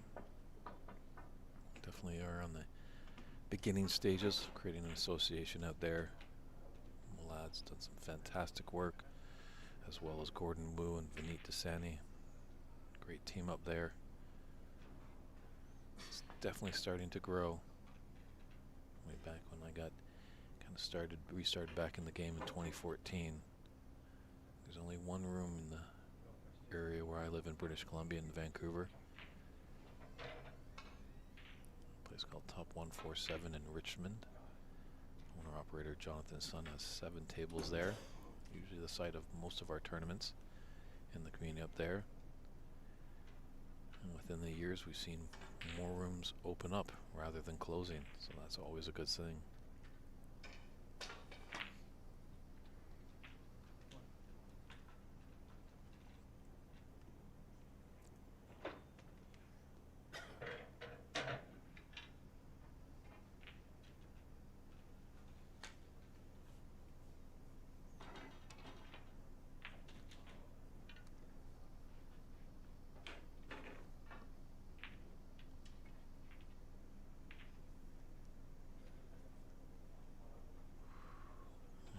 Close. As you can see, Charlie's not going to take it on. Does have a nice blue.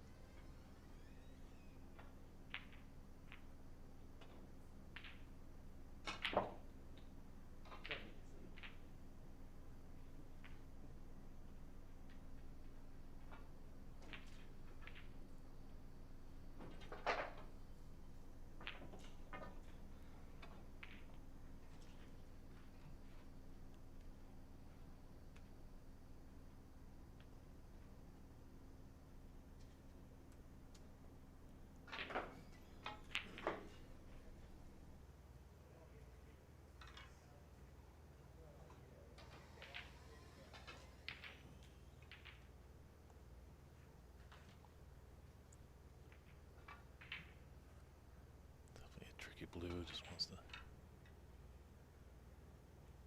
stun right there off this blue. Hope for the red into the left middle.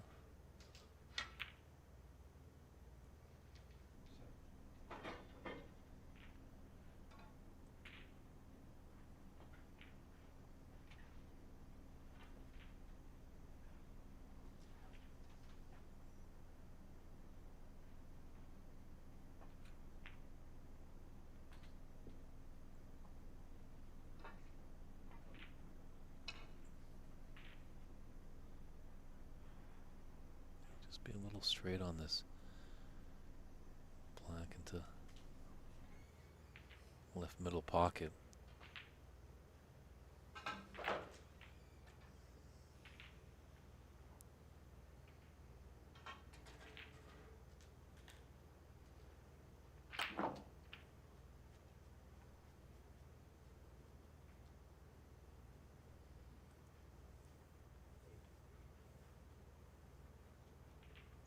He's kind of in no-mare land.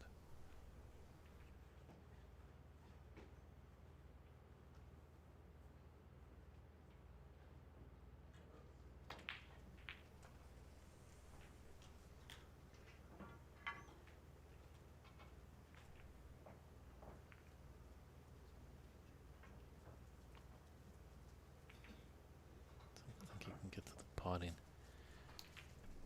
path for that red. Maybe he can.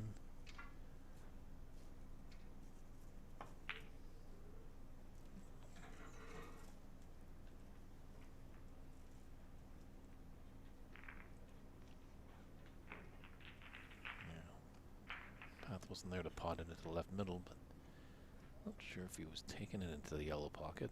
But he's got a good cue ball.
pass.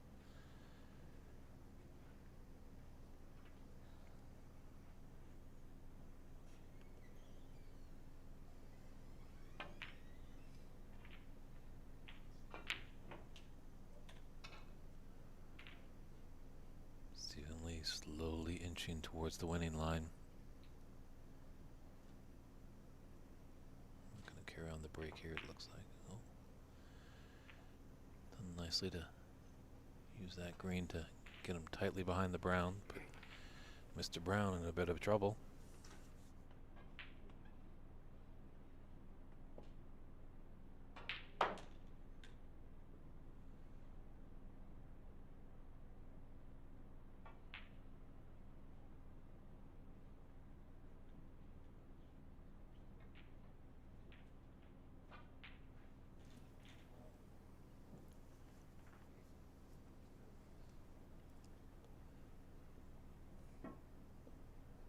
Big thing for Charlie. He's got to hit a red. Can't leave anything easy on.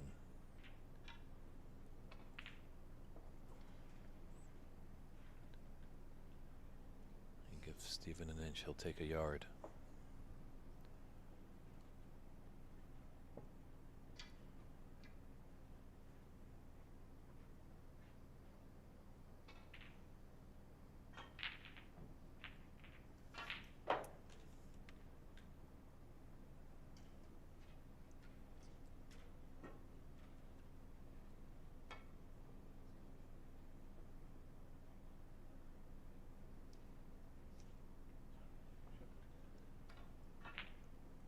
Maybe one a little bit lighter.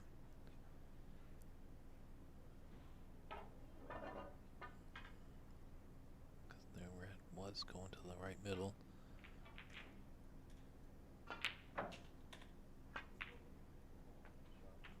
It's done well. Those corner pockets are being a bit of a pain for both these players, and as you saw, it rattled a little bit before it found home.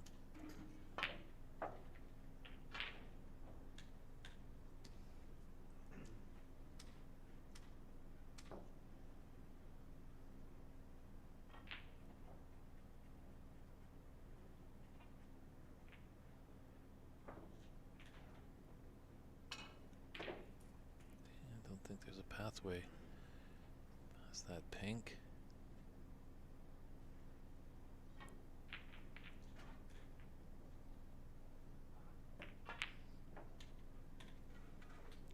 Oh, very nicely struck. He's a good color to recover and keep the break going.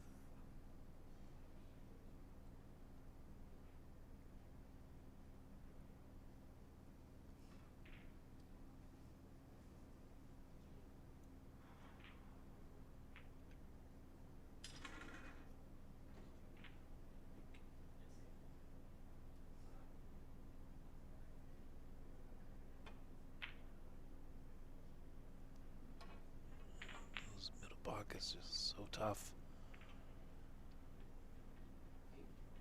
Pink extra? Or sorry, just the pink.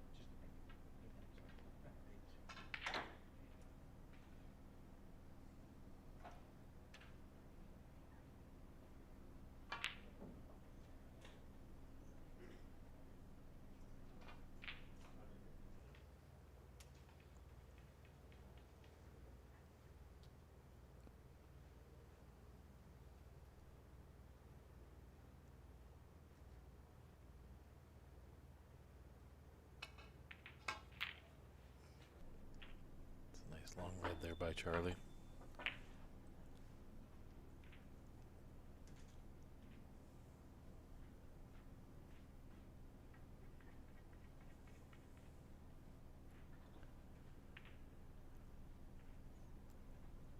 He's got a slight angle on it, just to come off that top cushion and hopefully just flick out a red by the pink.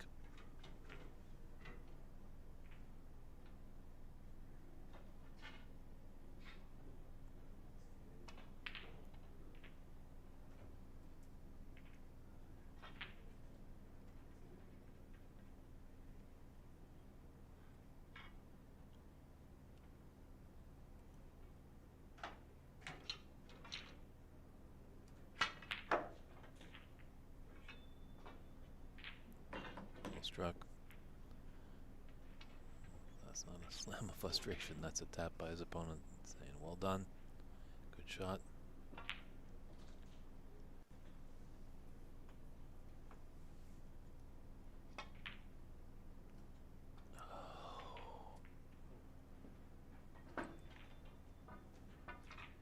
That could make it a long ride back to Vancouver for Charlie.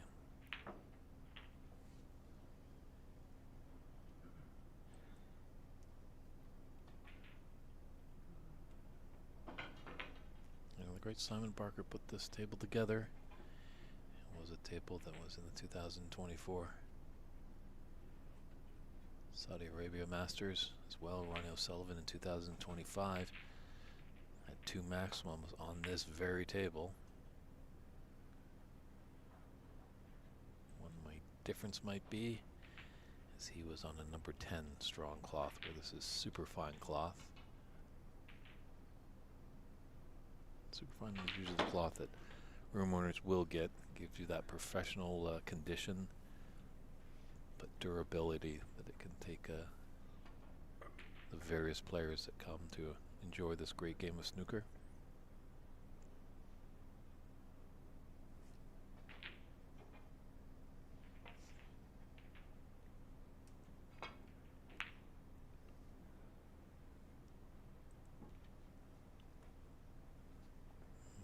It's not his favorite shot. Just walks back to his chair a little disgusted there.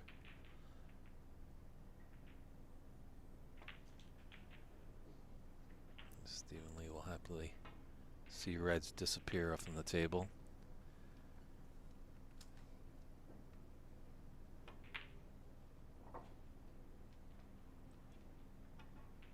The stream will continue to run at the conclusion of this match. I believe Stephen will be in good spirits. I did ask him before this match, but we did want to do a little interview with him in the booth. And obviously he was saying, well, if I lose, I might be running away crying. So it looks like he's pretty close to taking victory here. Ooh. But the red doesn't find home there. As well, he was saying if it was a slog of a match going all the way to a decider final black, he might have to refuse. But so that's just a nod to all you great viewership out there. If you have any questions for Stephen, get ready.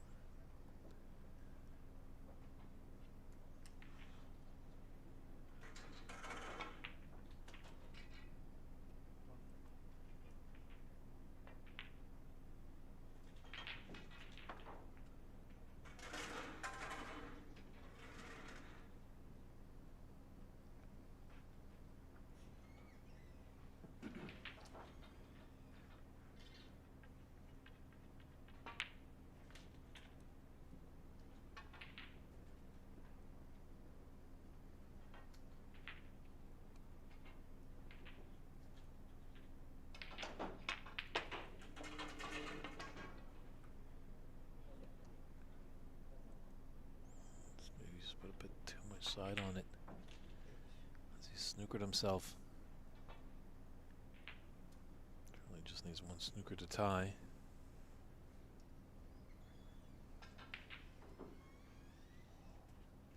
The lad is asking to invite Stephen Lee to the BC Open. I'm pretty sure I'll express the invite, but how do you feel players feel about taking on an ex-pro? Definitely a fighter. And obviously Charlie coming from British Columbia. Pretty good player in his own right, but he's in trouble here. Against the ex-pro.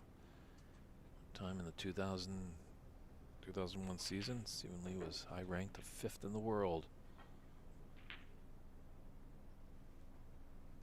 He's just waiting for Albert Kenny to take his shot.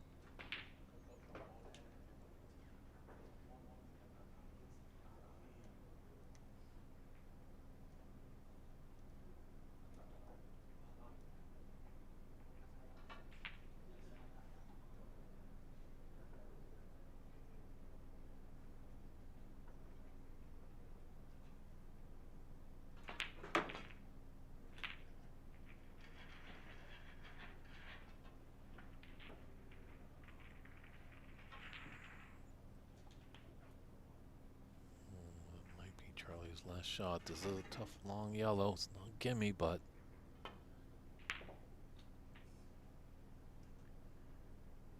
he can travel nicely. Would love to travel a few more inches. Gotta use the rest. Makes it a little tricky into the top left corner.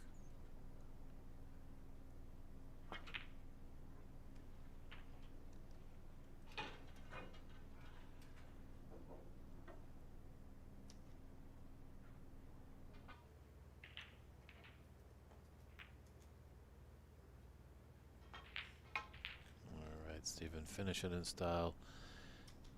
Charlie's going to be coming back to the table here. Looked interesting in the beginning. Charlie did take the first frame on that final black, but up against an impressive opponent here. So Stephen Lee will be moving on to the quarterfinals. Doesn't get that last back.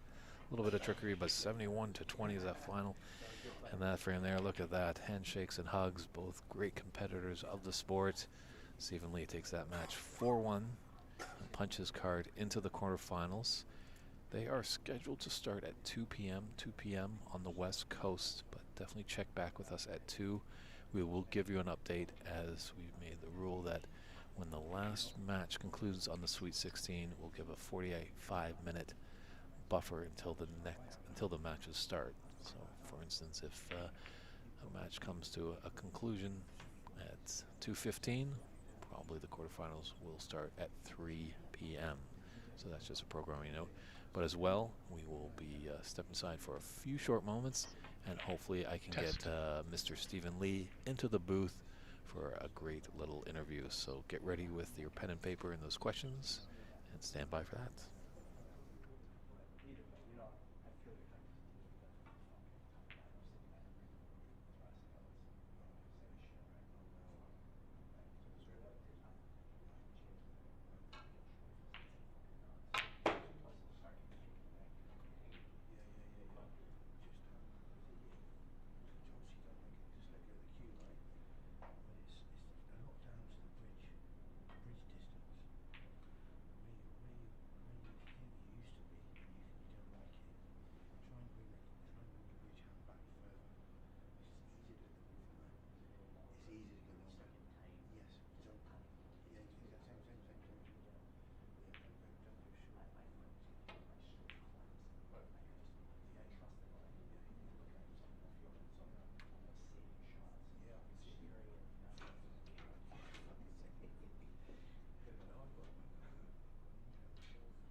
Welcome back, everybody. 2025 Embassy Open here. As promised, here we have Mr. Stephen Lee. How you doing? Um, yeah, I'm okay. I'm okay. I'm carrying a little bit of an injury at the moment on my shoulder. But apart from that, it's nice to be here. Some great people here. Um, I'm sort of enjoying it. Excellent, excellent. Good to hear. So, Thank you. yeah, just well, we had a moment with your between matches. Don't want to keep you too long, but curious, how did it all start for you? What got you into the game of snooker? Um, God, I've been asked that question many times. Yeah, I got bought a small table when I was very young, 5 or 6, I think. Um, and wherever the table was in the house, I was there as an only sibling, so only child. So I took a liking to it when I was very young, and then from there, every year, so as I was getting taller, my parents would buy me a bigger table. So I eventually started on a full-size table when I was about 10 or 11. Oh, fantastic. Yeah. And obviously, everyone knows you've had that silky smooth cue action now. Is that just natural talent? Were you born with that, or did you have a good coach that really hammered it in? No, your cue action's personal. So every player that's ever played the game will have their own action. There's a few of the Chinese players that they want to play like Ding. They're a bit machiny, but Ding hits the ball better than anyone really. It's a different style. So yeah, my cue action was I worked on it when I was 11 or 12, as soon as I got on a full-size table. Um, because playing on a small table, you don't really need a cue action. You've got a small pocket, small balls. Um, and then when you get to a full-size table, you work on the timing of the cue action and the delivery. As I got older, I understood more about it, and it became more natural. Excellent, excellent. Good to hear. So that, propelled you onto the pro circuit. And Yeah. how was that experience? Any funny Uh, stories that you encountered that maybe you can say online? I've got a lot. Yeah, there's a lot of stories. Listen, I've had a great time. Um, I've done things in the game that are beyond my wildest dreams. Winning ranking events, playing Lonnie many times, Henry Davis. Um, yes, there's been some good memories and bad memories. I think that's life, right? But yeah, I do it all again. So that's how much I enjoyed it. As I'm getting older, it's a lot harder to compete. I can hold my concentration no more than 5 minutes, but I think that's what you get for age. But yeah, there's been some great stories. Jimmy White's a pal of mine. I never got to Ascension, never got to meet Coach Stevens, but Jimmy said he was a bit of a wild man. Yeah, listen, Bull Hunter, that's a great night out, Bull Hunter and O'Sullivan. Um, and yeah, and I've enjoyed every minute of it, really. Yeah, I've enjoyed every Fantastic. minute of it. I do hear that you have a son that's kind of taking up the game. How's he doing? Yeah, I've got 4 kids. Wow. Um, yeah, and I didn't want any of them to play because I know how hard it is. Same as what Bonnie said, right? It is, it's brutal. It's a real brutal sport because when you've got to get to the top to earn money, right? And that's where it gets brutal. Um, and it doesn't become fun anymore. Um, but yeah, Alfie's in Bangkok at the minute. Um, we're living in Bangkok. He's playing in the ranking events. He's also living because we lost his mum. I lost my wife a few 2 years ago. Oh, sorry to hear that. So I've let the boys, let my kids just enjoy life, right? And I'm trying to do the same now. But he's capable. He's had 5 centuries back to back. Um, he can cue the ball. Um, score. He's playing in Thailand in some 6 red events and 5 ranking events, but we are going to get him to Chinese ball. Great. Great. Able. And how's your experience been here at Embassy? It's always nice. First time I come here, Stephen Wong invited me last April. Great people. There's a passion here. These Riley tables are good tables as well. They're built to last. I've just been playing on the usual stars that he's put in. Um, it's a nice environment. It's old school, traditional style. Hmm. There's not a lot you can say other than that. I've played all around the world. For me to get on a plane and leave Thailand takes some doing nowadays. But yeah, I've come over to play some exhibitions, bit coaching, and obviously I always enjoy coming here and seeing friends. I've, you know, Kerry, Hanson, David, and Stephen's not made it back this time, but everybody else makes me feel very well. Okay. So you played all over the world. Where's your favorite place to play? Um, it's a good question. I can't say better where I played the best, I suppose. Um, I've played some good stuff in China. I enjoy playing in China. There's some great venues there. I got to the final of the Masters in London. That was a great venue. And Irish Masters. So I've got to say the Irish Masters. I remember getting to the final. One of the stories I didn't want to say, but I'm going to say it. Um, yeah, I got to the final of the Irish Masters on my debut. And I beat Ken Doherty, beat Jimmy White, beat somebody else to get to the final. Anyway, I'm playing Stephen Entry. My wife's flown over for the final. I've had the highest break in the tournament. I'm 5-0 up. I looked at the scoreboard and said 5-0 against Stephen Entry in the final. My wife's heavily pregnant, and she's come over to watch. Um, anyway, the match went on. I think I ended up getting out the session 6-2, 6-2 or 6-3, maybe 7-2. Um, anyway, I was sat there in the final playing some good stuff. Over the moon to be there, and then halfway through the final, there's a young lad kept on coming up behind me, tapping me on the shoulder, sort of thing, saying, "If you don't put Hendry away in a minute, he'll beat you." So I kept on looking behind me to see where he is. It's shit. So, so anyway, it went 7-2, 7-3, 7-4, 7-5. Then I went 8-4, and then he went 8-5, 8-6. So he started coming back, and this little lad kept on saying to me in the ear, "Oh, he's going to beat you in a minute." He does it every year. Come on, finish the match. Anyway, I tried finishing it. I tried getting over the line. I tried everything I could. And he ended up beating me 9-8, I think. Well, I know. He beat me 9-8. And I'll never forget it. I tried looking for this lad. And the cheeky lad at the end asked me for me chalk. But it was more disappointing that my wife was watching, heavily pregnant. So I put her through it. But we ended up going back to the hotel bar and drinking things on fire in the end to commiserate. But we had a great week. But the prize money, I think I'd have cleaned up. I think it's about €135,000, highest break and the win. So when I got to 8, I started spending it.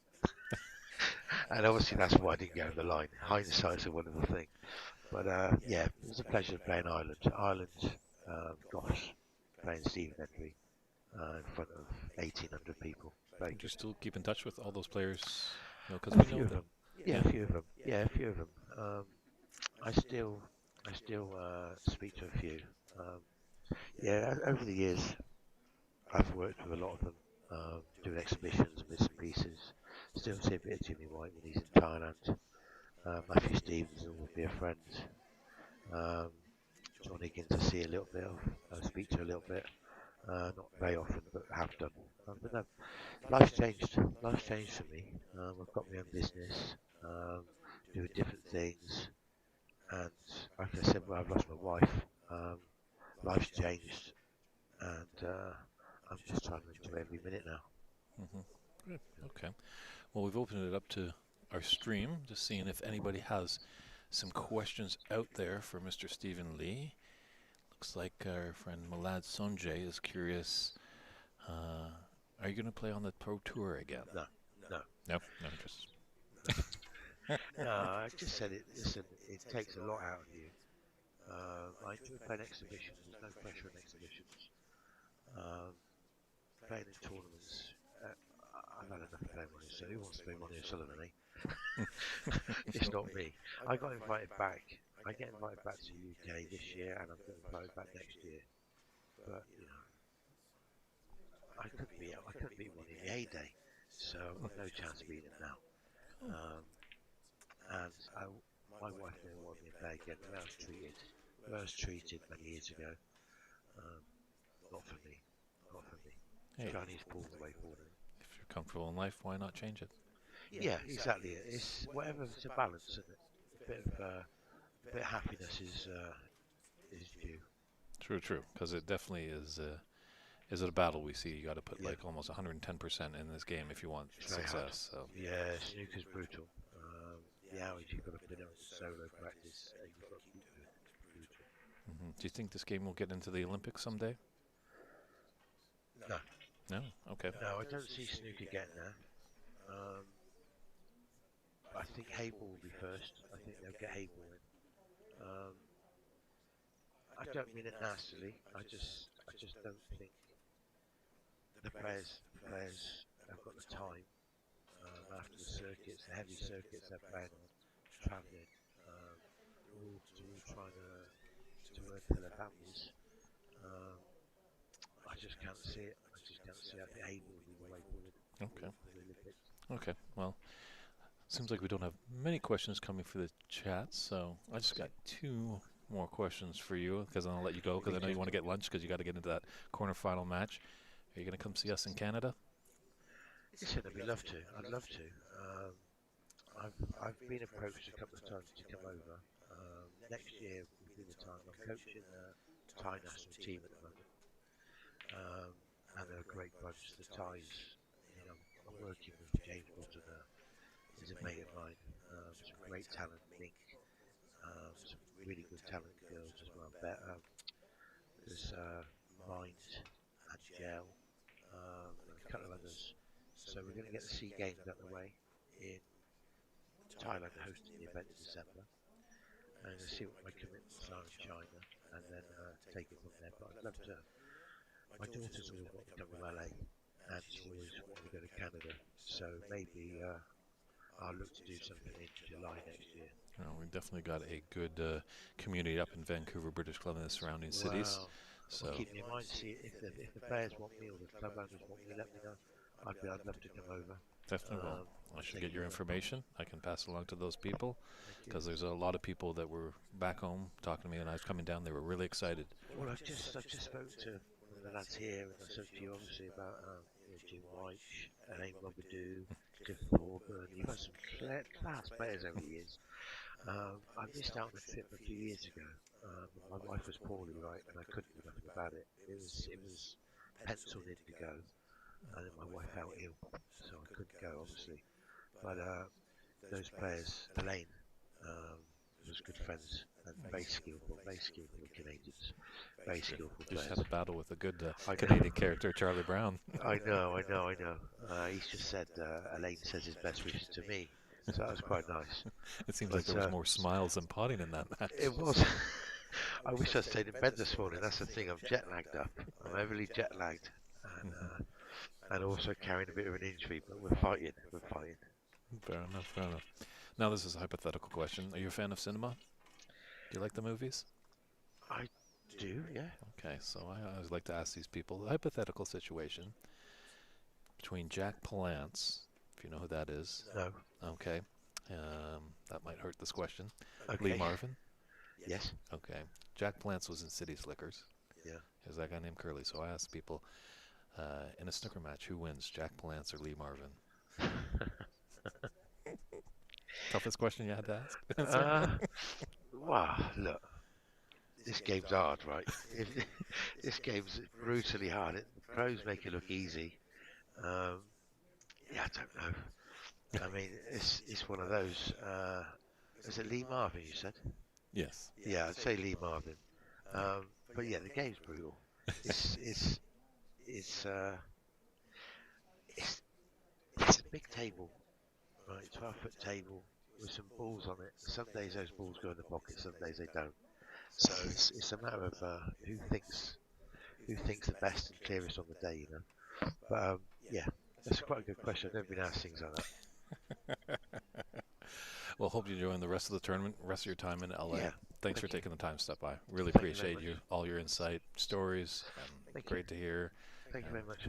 All the best, Stephen. Thank you So very much. Cheers. that's Stephen Lee. I'm David Burney. We're going to step aside. 2 p.m. is when he'll be in action, hopefully, but we'll come back at 2 just to give you an update. So take care, everybody, and we'll see you soon. Cheers.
Railgun there, just checking in.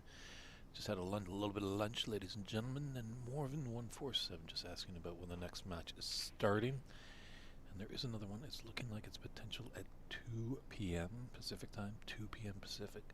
But we do have one of our last 16 matches in play, so there might be a little bit of breaks, but I'll let you know at about 15 minutes time, about 2 o'clock, of how we're looking.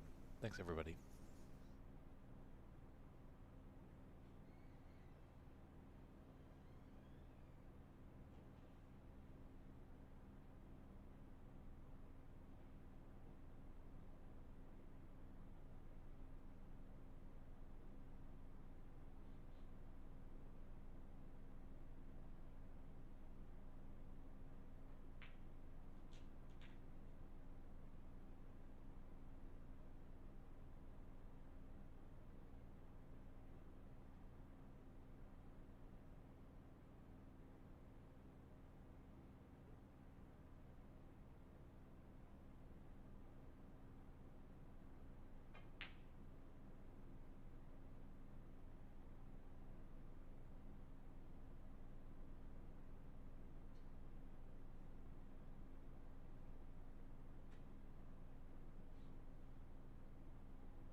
that's tuning in, just a programming note.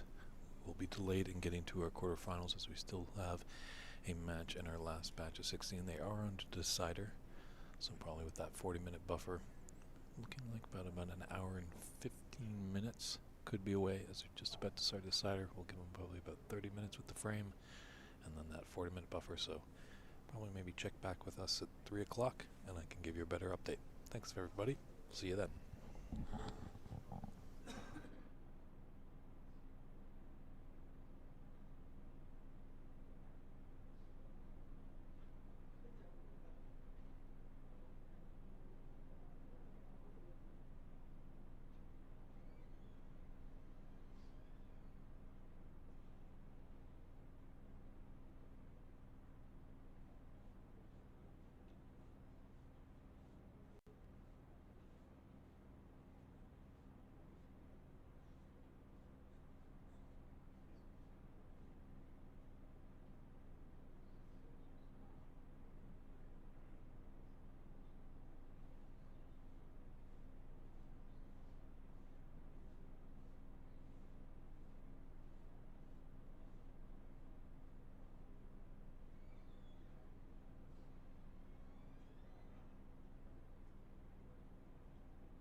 For anyone out there on our streamland, our final round of 16 match has finished.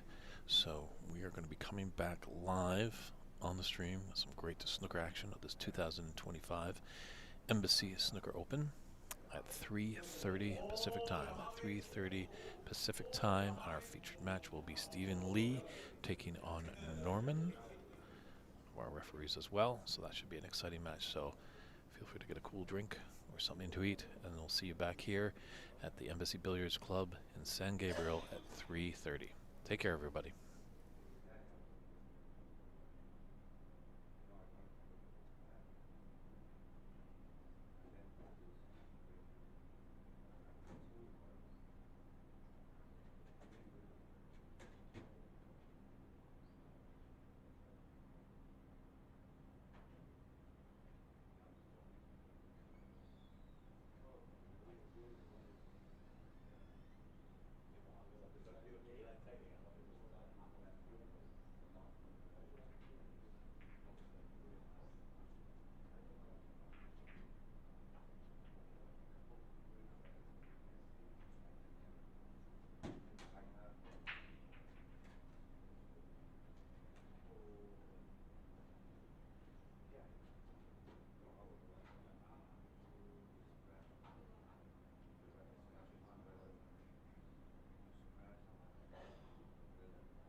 You were still Yeah, playing when I was playing. 4-0. I've been 4-0? Yes. And then You took all morning. I took 2 hours for 4-1. Over 2 hours. over 3 hours. Tiring, man. One of them days, man. We should have both stayed in bed. And the last the Hanson. I know. Yeah. I know, fall asleep. Yeah. Yeah, if the ball's going scrappy, you know, the pockets aren't big. Yeah. They're not big pockets. The scrappy fails can be very tricky, you know. It's slow, and then you don't feel like you want to pop. It just takes all the way up.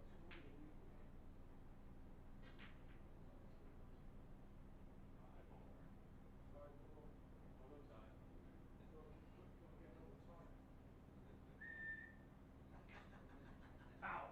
Crack off.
Hey, come on. We are not taking a passport. It's like half. Okay, like this. You want a full body? Yeah, full body please, but not not in front of the fan. Maybe table. Yes, Table? yes. Something like this. Over more. Oh, more? You like that? Yes, sir. Okay. Next. Okay.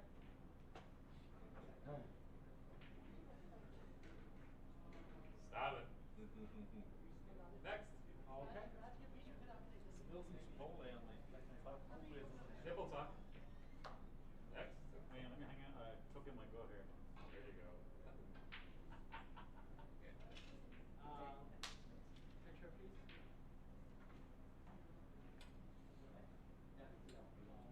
With you? Sure. Why not? Come a little closer right to the table.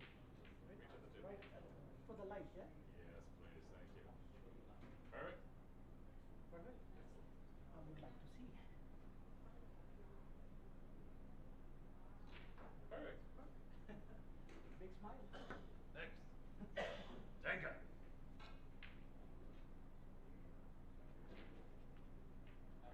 That's my table. What's up? Buttercup.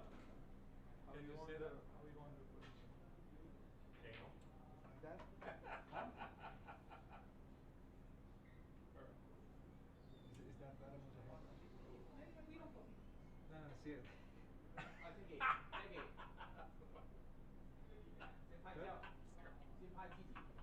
Billy, I'll sue you. Sue me. First one was good? Yeah, first one. Second. Thank you. Hey, you're not like this.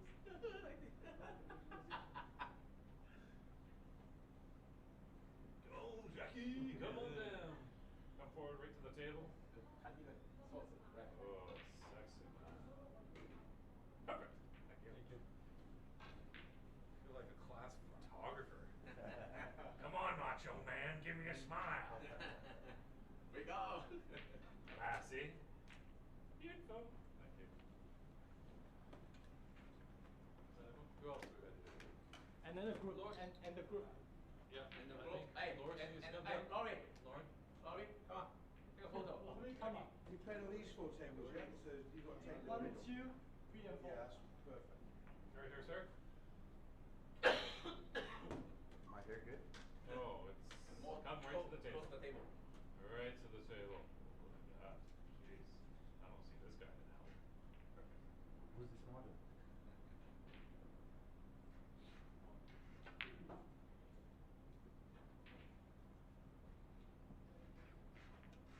Okay, we got them all.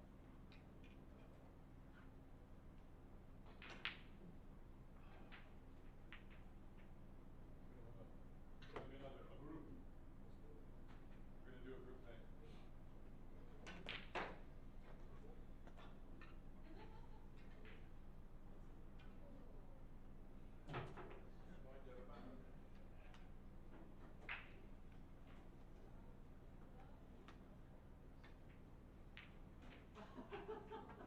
Amazing.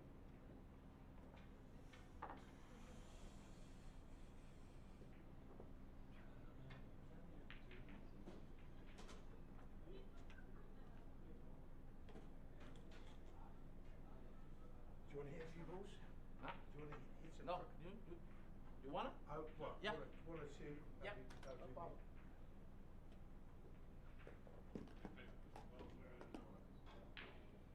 I see 5 players. I need 2 more. Are we all getting a picture? Pardon? Oh, Is the that group. everybody getting Yeah, a the picture? group picture. Yeah. Group one, and then we did the stuff. Close. That side? Yeah, right in front of that one. Perfect. You know the drill.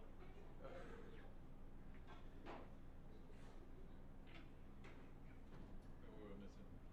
Jackie, come on around. What do you Take it, think? take it. Good. Kyrie, Yeah, I quite like it. It's just who are we missing? the bike's moving on slate. I miss it. I miss it. Going up the table, gets on the slate, and then goes down the slate. Who's the last one? Yeah. Loris. Laurie. Come It on. does, yeah. The other way. Some is odd, yeah. Some is odd, yeah. Some is odd. I know some balls that Didn't take Kyrie. oh, they go fast. We'll also meet you on that side. Yeah, on that side. Perfect.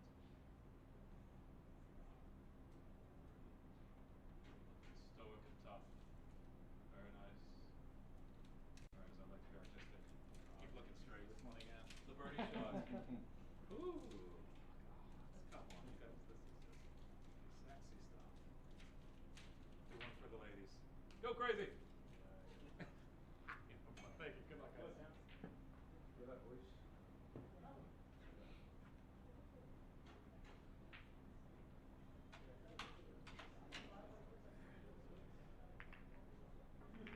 at the side, you get everything just Well, hands on, hands on. 帮我拍一下，跟他。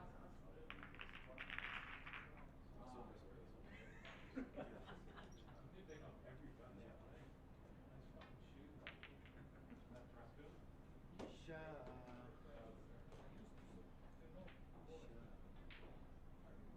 Yeah, sometimes the table or the ball, yeah, the problem.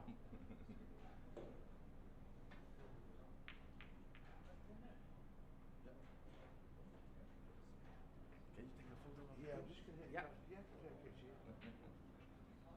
Just right here. Good. 1, 2. Yeah, thank you, sir. Thank you, Hanson. Thank you.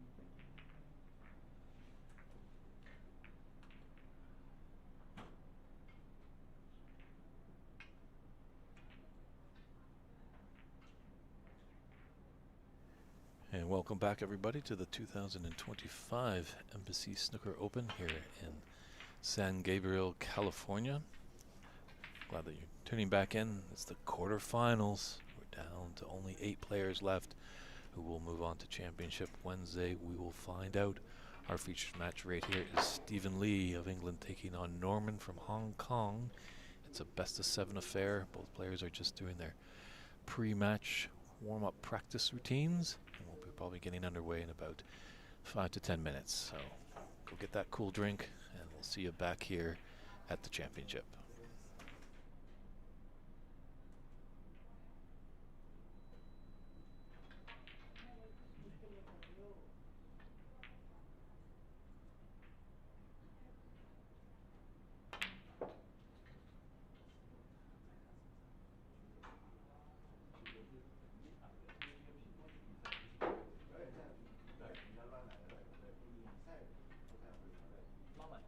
You ready, yeah?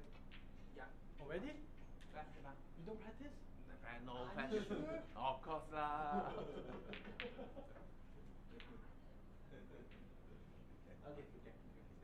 have a break? No, up to you.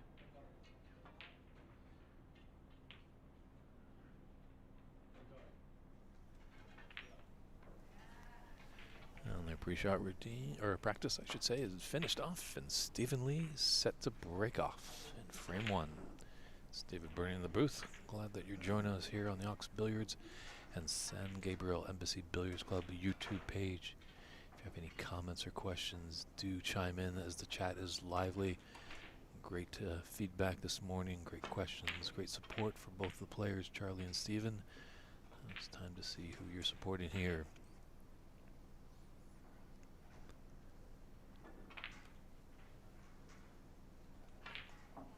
And we'll try and keep you updated on other matches as they get deep into progression.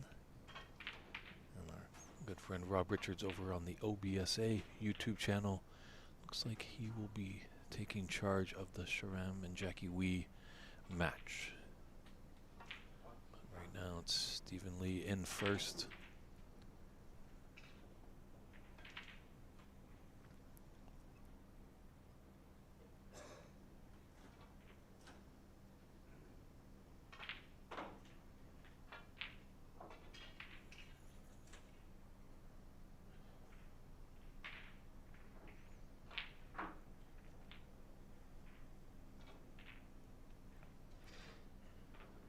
It's great to get caught up a little bit with Stephen Lee after his match. That interview just came after his match against Charlie Brown. Look at that on Facebook, or on YouTube I should say. And he's just letting us know that he's just got a little bit of shoulder issues that he's battling with. We see a silky smooth cue action.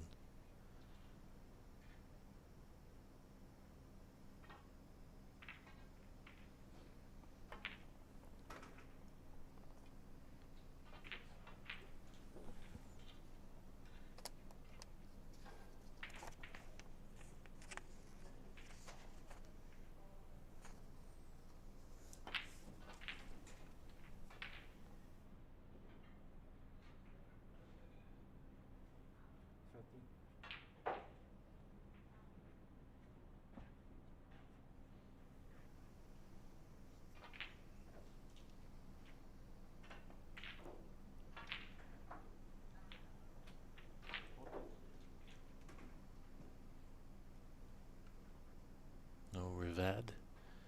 Don't worry. We appreciate the constructive criticism. We'll just adjust Stephen's name to have an E, not an A. Do let us know if the picture isn't looking well for you. If I sound a little fuzzy, a little off, that's why we have the chat there. We want to give you the best viewing experience, a lot of fan interaction.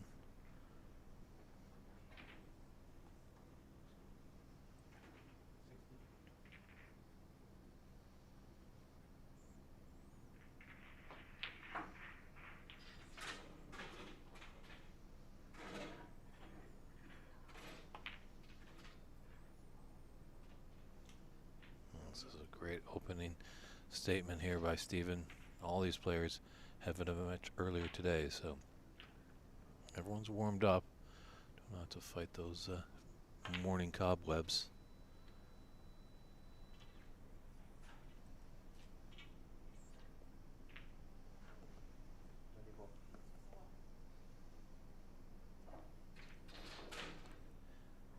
And that gap nicely between those two reds. Screw behind to have this red below the pack, just above the black.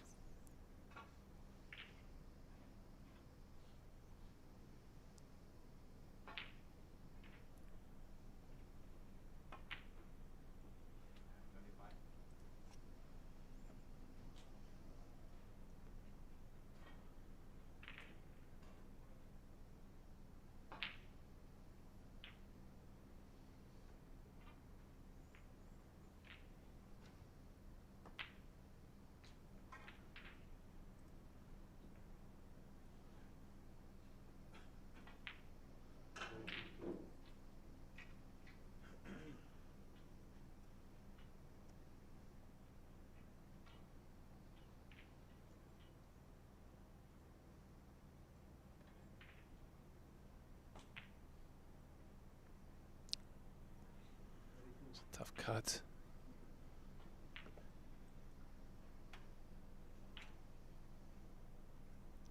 Just broke down on 32.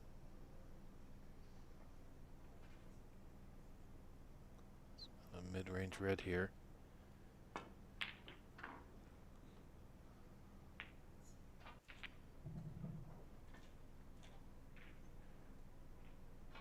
I think he's got the cover on that red that's near the yellow pocket with the brown.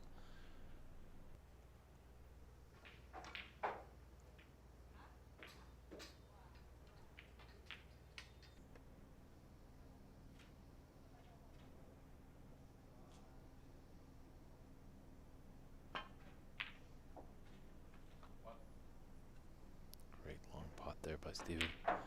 Gets him back to the table, back in.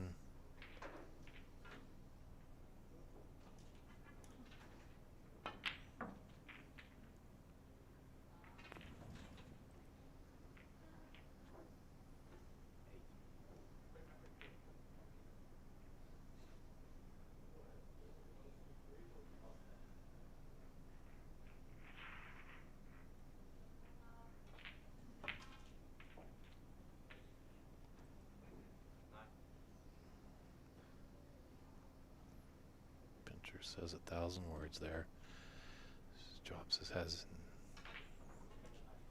deflated as he isn't on black or a pink.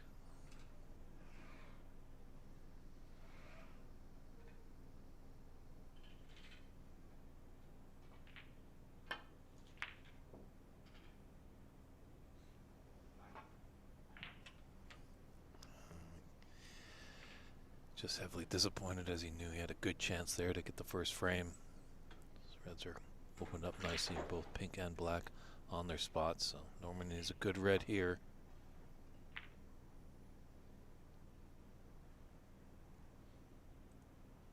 Tough red along that cushion. Hasn't gifted a chance for Steven, but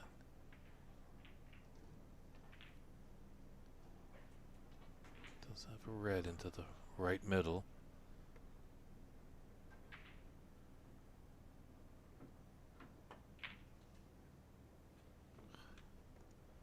Just amazing. He can strike those into those tough middle pockets and at good pace. He's finding his object balls to find the bottom, so Steven didn't have to sit in his chair too much thinking about that run out of position shot.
Notice we're a little visual askew here.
Definitely. Norman didn't capitalize on a few mistakes that Stephen made in his first frame. So the 2008 Masters finalist will get the first frame on the board here. The frame is at his mercy. Those pockets are just going to look like buckets to him.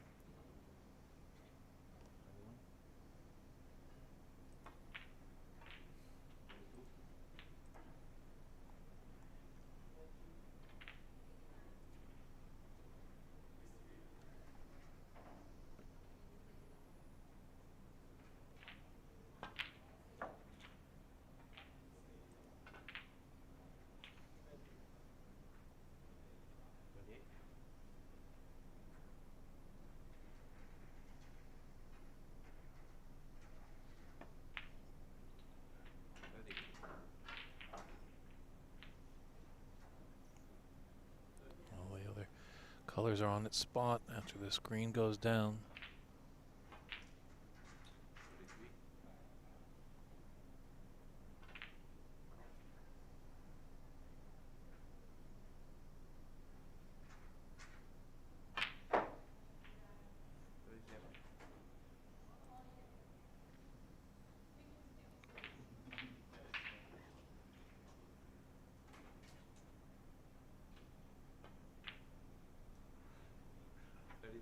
Was he not able to get the blue to clear the table, but concession is there by Norman, so he loses that first frame.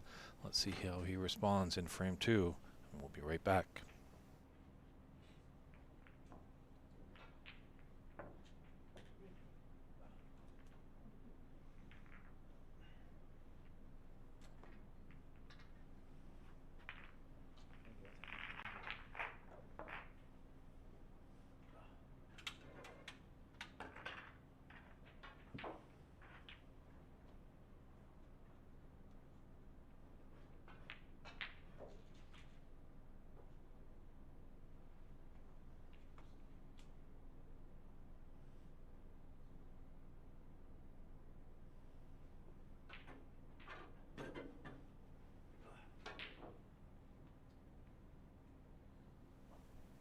And we're back here at our featured match between Stephen Lee and Norman. Stephen looked pretty strong. Good friend Ahmad Nawabi -C6C cannot believe that Stephen Lee is competing in this event. He does have 5 ranking titles under his belt. The tournament organizers have opened this up to any non-pro. No male pros from 2025. It is open to female pros.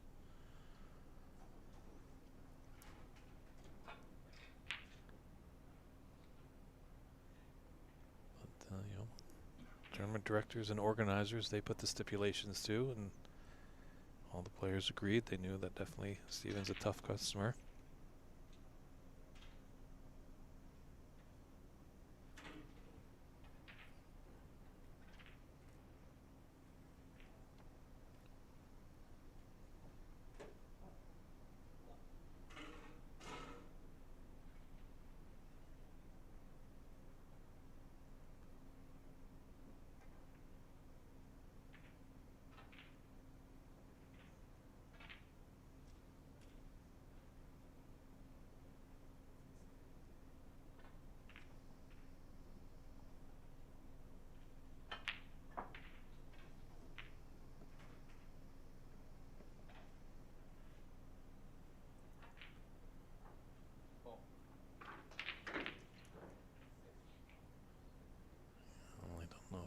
much here.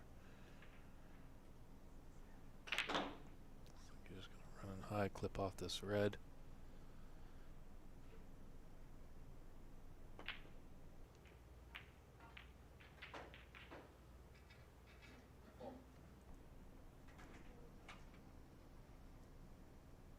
I do apologize for that interview with Stephen Lee, as we did have the conclusion of his last match. Just had little issues with our audio equipment. I do sincerely apologize for that. I have to just turn it up a bit.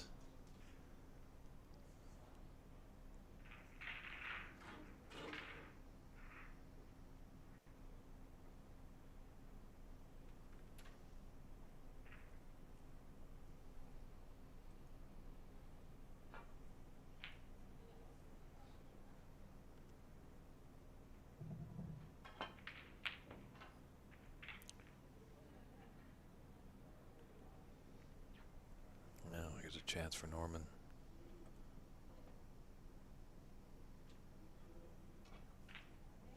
Great opportunity. He's amongst the balls.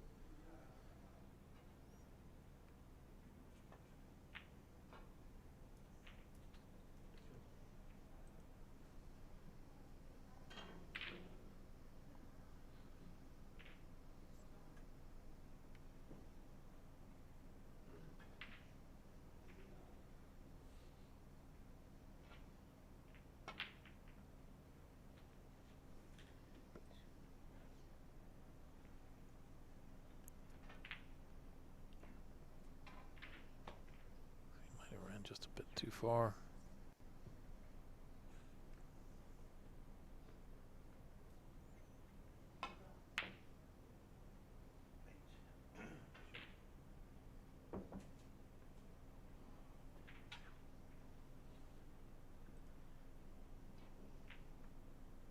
It's alright. Steven just needs a thin snick. Come off. 4 cushions. Look for out for this brown. Just missed it, but at least he got his cue ball into the bulk area.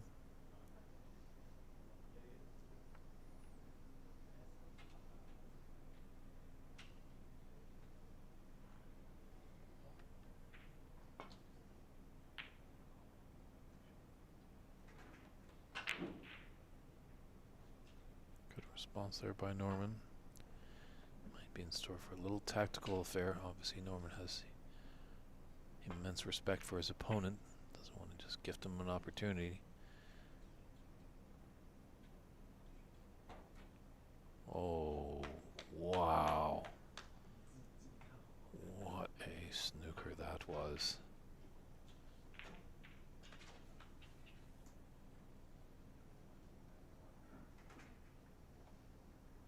Almost thought I saw Norman pull out the white flag from his back pocket, surrendering. He is in a tough position here.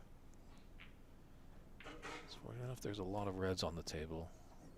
The problem is he really has to hit one and make sure he doesn't leave anything relatively easy for Steven, because Mr. Lee can definitely create some opportunities at the table if he gets in.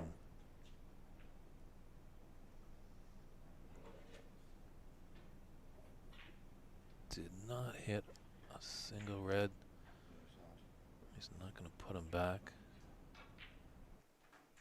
Just going back to this beautiful snooker by Steven, just clips off nicely, judges the pace to perfection.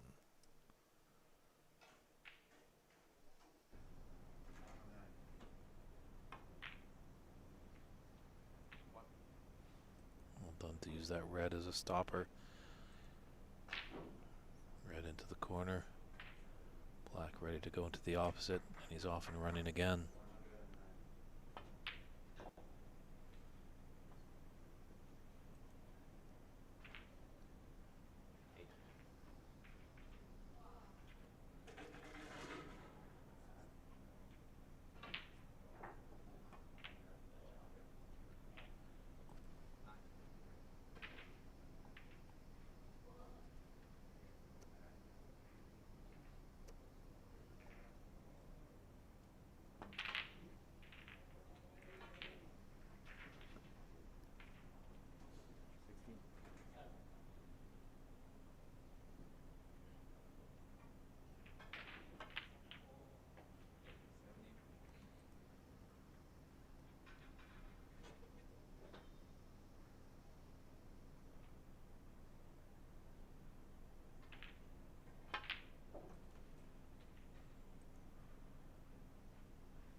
potentially have a high break winner so far. Renat Danka in his quarterfinal match just rattled off a 109. Need at least a century to get that high prize. So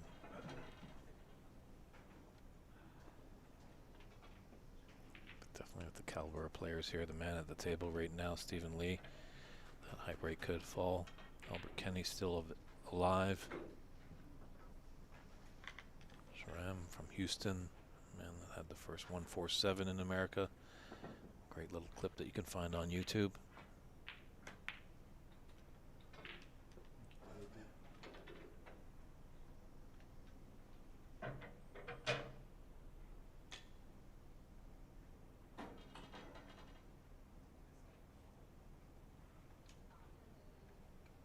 It's a good shot on this brown to continue this break going, already at 32.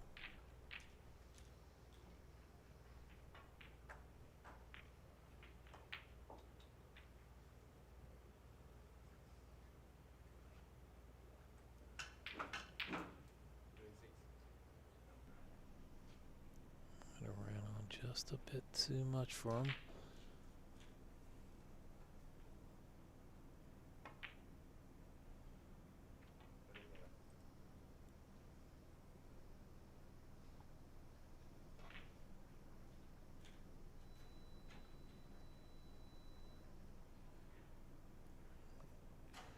Great pace on that last red to hold for the pink. Just looking where he needs to put that cue ball. The pink spot is open. It's going to come back onto its spot after this shot.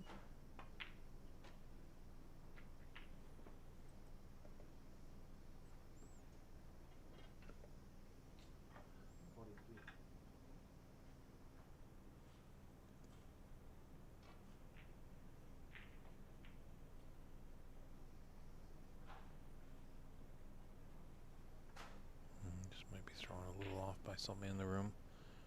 Great discipline there. Recompose himself, come back to the shot.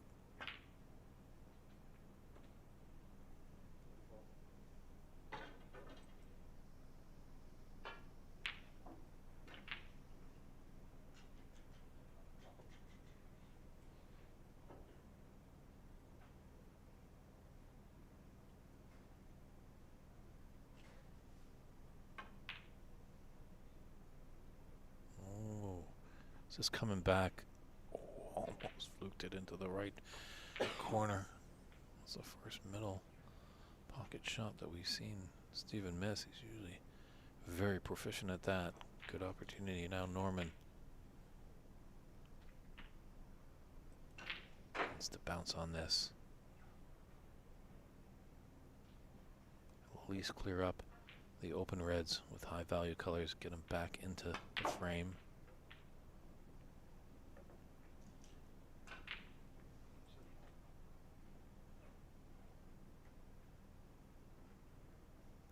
Have an angle just to dislodge that high red on the left cushion. Ooh, maybe thought about the development and didn't put that red into the top left corner.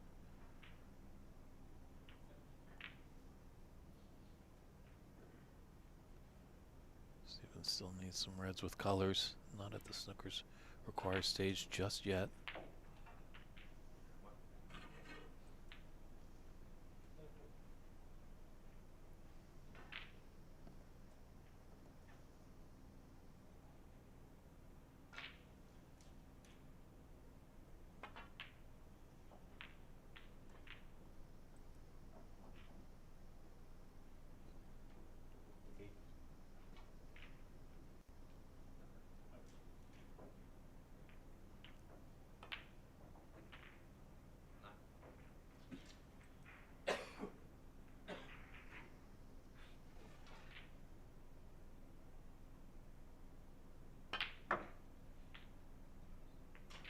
Oh, what a shot on that black to develop the red. He's not liking it. Rather take this red along the cushion, just off. A little bit of difficult, but definitely those tricky corner pockets. wreaking havoc with everybody today on this table.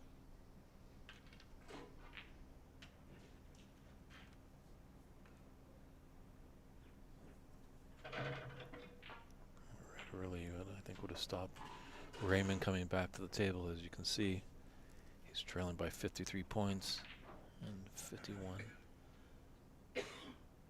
on the table. Still with 3 reds, that final red also obviously can come into play with the free ball situation.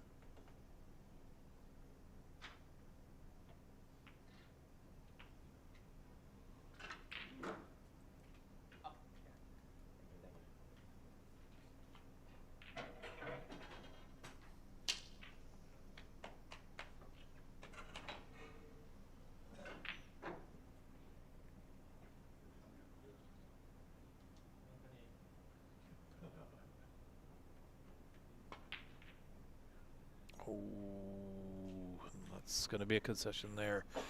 It's going to be on that red. Fortunately, Stephen Lee takes another frame, 68-16, increases his lead to 2-0 in this quarterfinal match at the 2025 Embassy Snooker Open.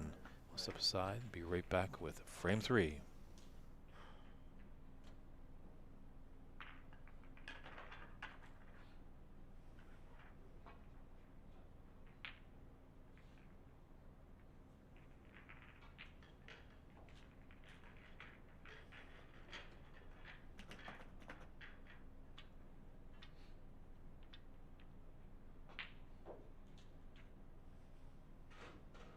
I'll brother you say.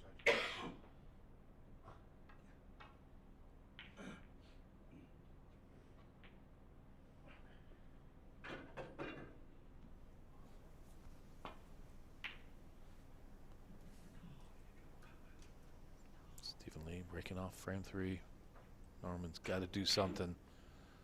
He's fallen down a cliff and he's looking for a branch to hold on to pull him back into this match.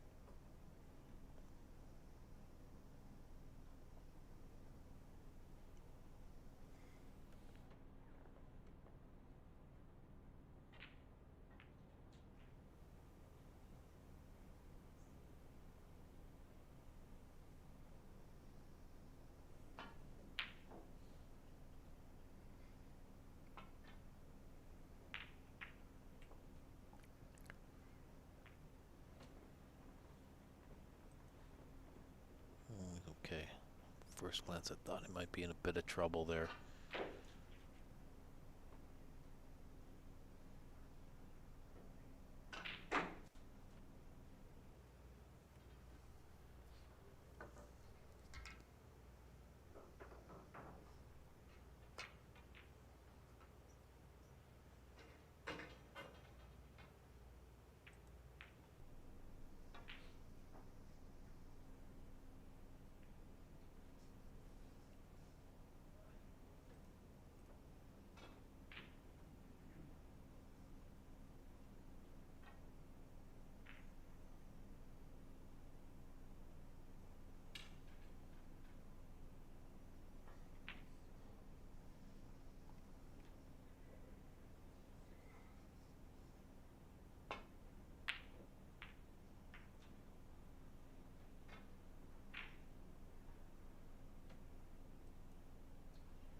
He certainly was trying it there.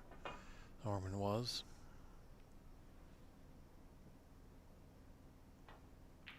This is a risky red into the top left corner with the rest. Might be able to find the gap between those 2 reds right of the black.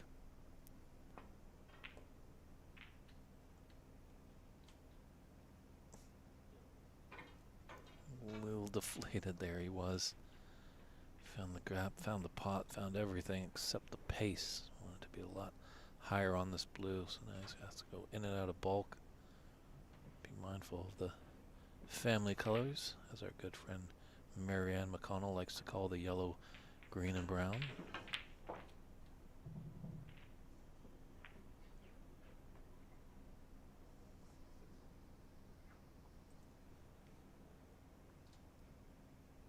Really would love to sometime soon develop that red. by the black to free it up.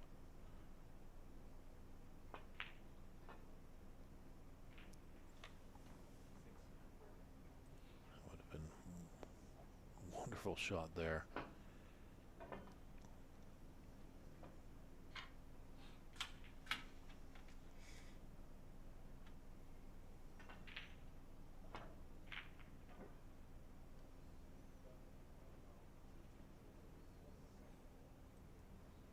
Just a little short of pace.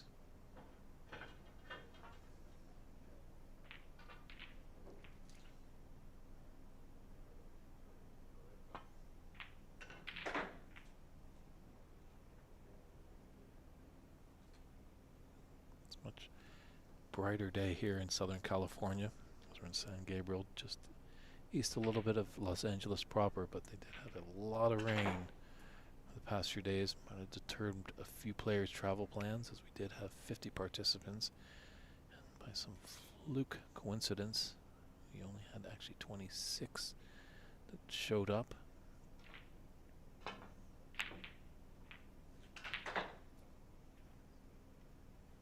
With that rainy weather, kind of makes tables a little swampy.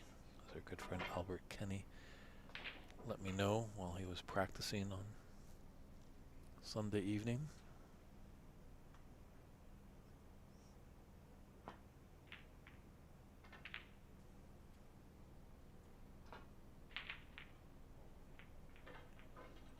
So had a nice result there.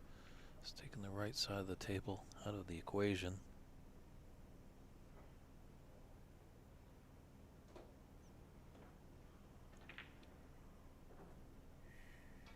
Six reds below the black. That's a nasty situation.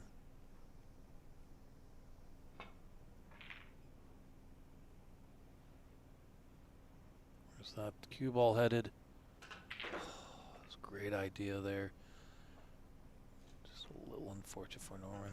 I like the idea on the safe shot, but who could have seen it go all the way into the bottom of the green pocket with his cue ball?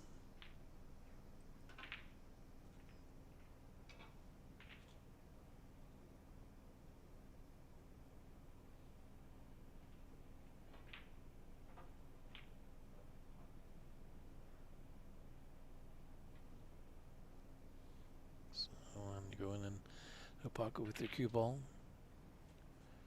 you can pull it up and put it anywhere in the D and shoot from there, forwards or backwards.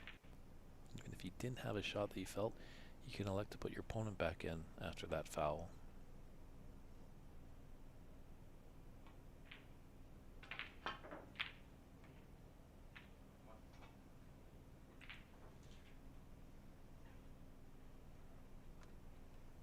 It's just landed a little bit too far for that pink.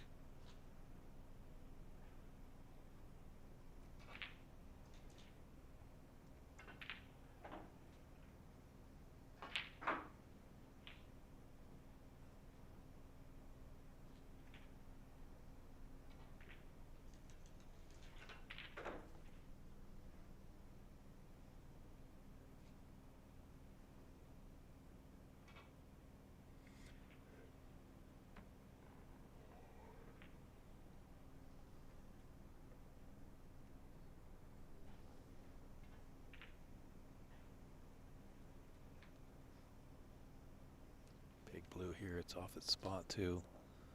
Needs this to continue the break.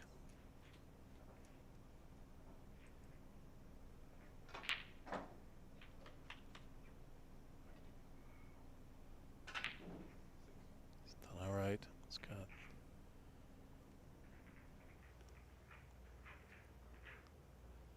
as we can see, it definitely has a red to the right middle.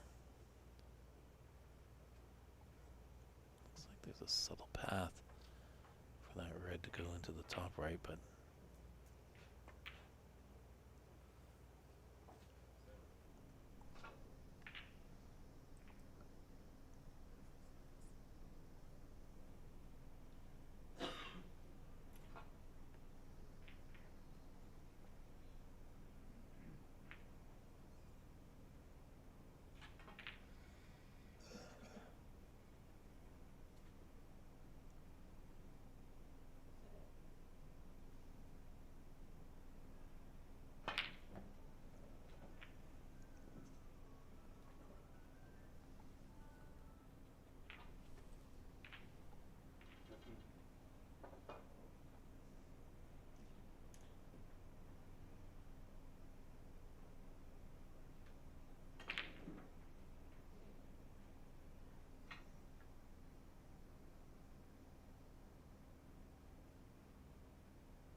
he's just a bit unfortunate that red has come to block the pathway for his pink into the left middle. That hurts.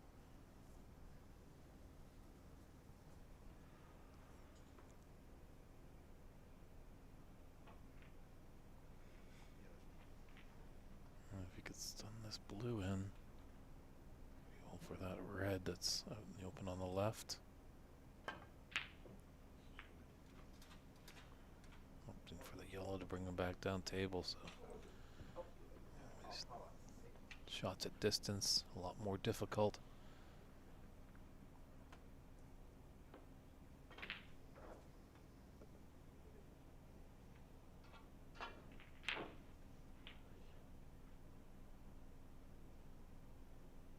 He also has the red that's just below the pink.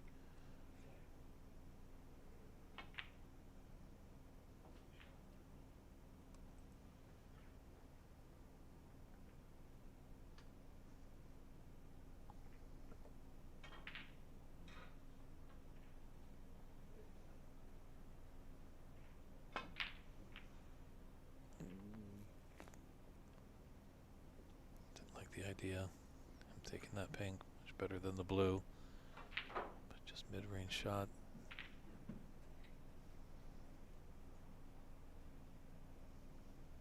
Whoever said there was a easy shot on a snooker table was definitely a fool.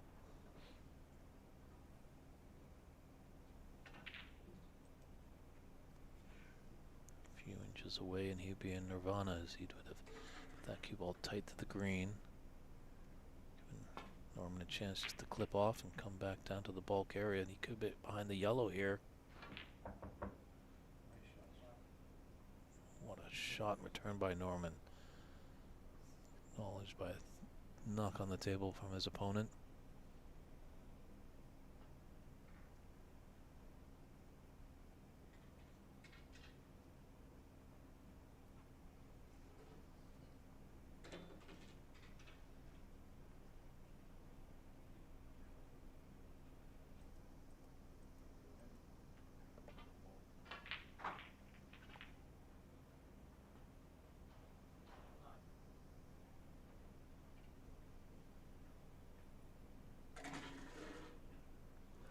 Better second attempt there.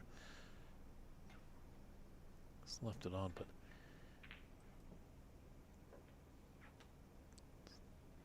tough color shot there for Norman after this red.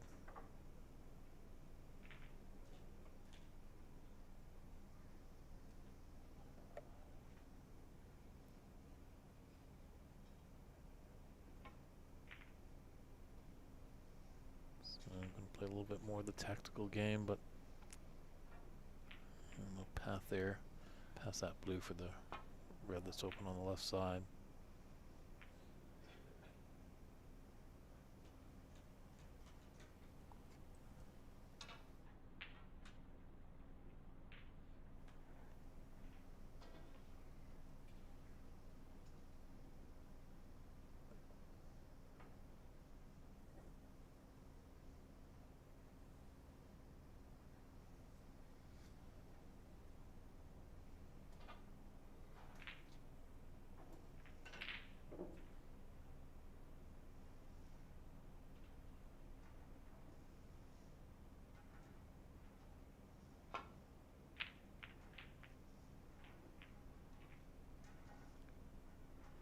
Definitely a third frame and a must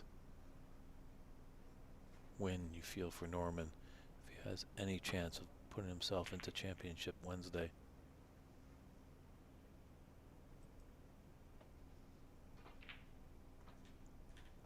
Great weight.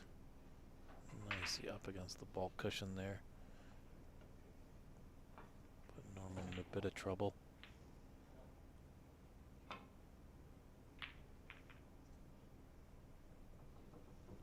Done well to avoid the blue. So the safety exchange continues.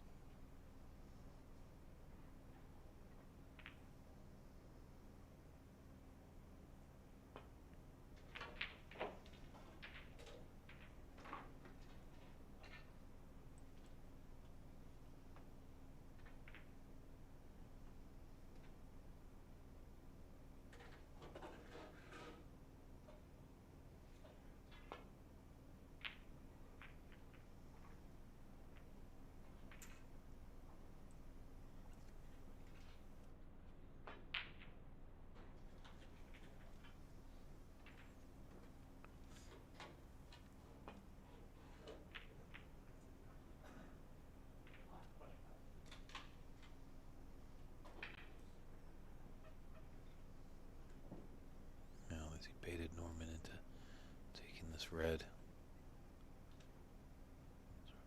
On the more easier scale, but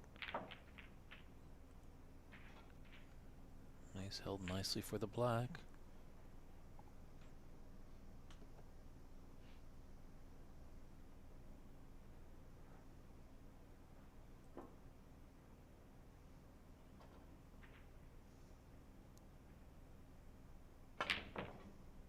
Oh, can't put that black in. Oh,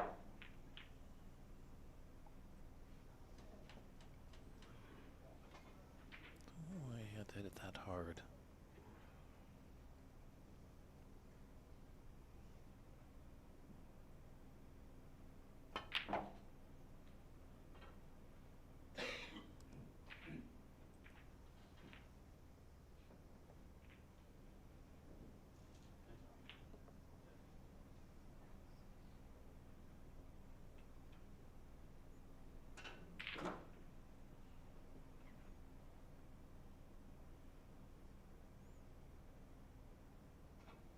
Looks like the black spot is covered, so this black ball is probably going to come back onto the pink spot.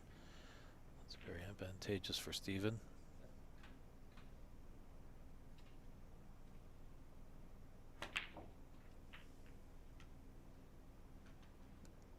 Once again, using those reds as stoppers. When a well-conscious referee, if he's not in the semis or finals, he'll be donning the white gloves. Might be looking that way. He's in tough here against Stephen Lee. Trailing 2-0 in frame count. 33-6 in this third frame.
Oh, beautiful little stun run through.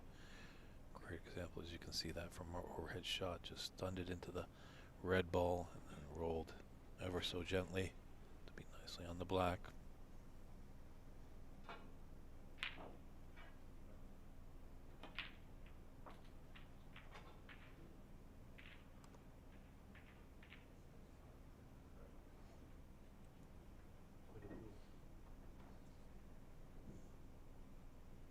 Some 50 points in it, 67 on the table.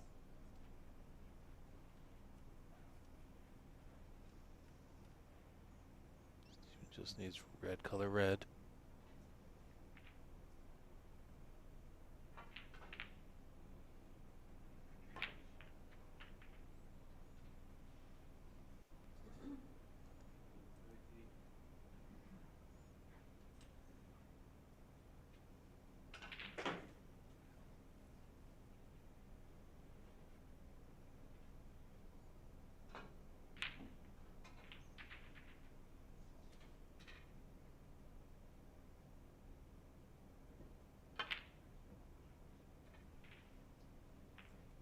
Shot, he needed to hit at pace.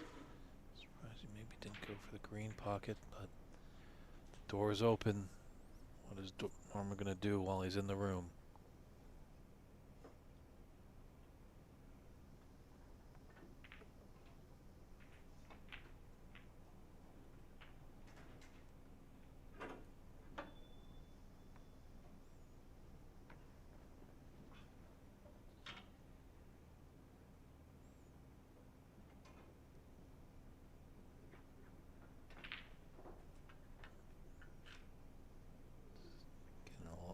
bit of length on his cue, attaching the mini butt. These players now have all the gadgets in their toolbox.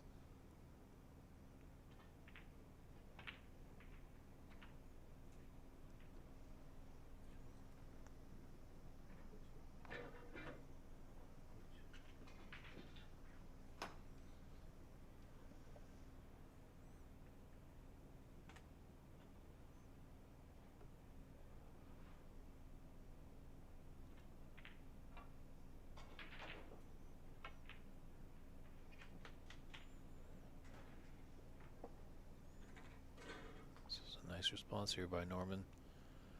He's got a little difficult red on the left cushion, but if you can take this black and the other open red with a black, maybe even develop. All right, he's pushed that out a little bit.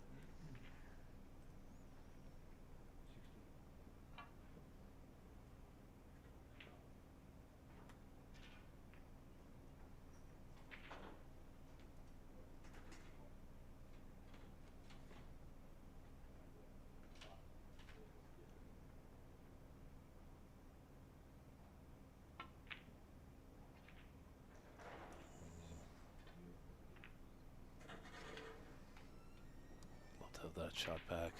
Really poorly struck. Big miss. It's left a long red for Steven.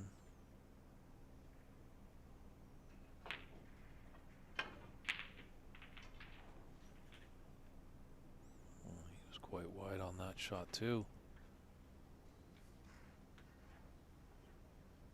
So that red was his frame ball. Just needs the red to put us into the snooker's required stage.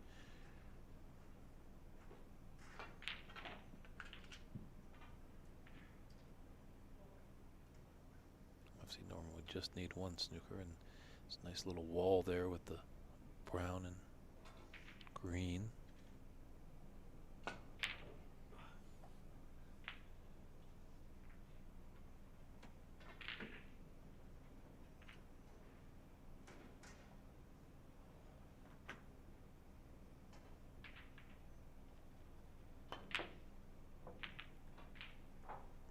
Nice try on the cross double. He's left a thin red. Quite thin, as we can see from our overhead shot there, into the green pocket.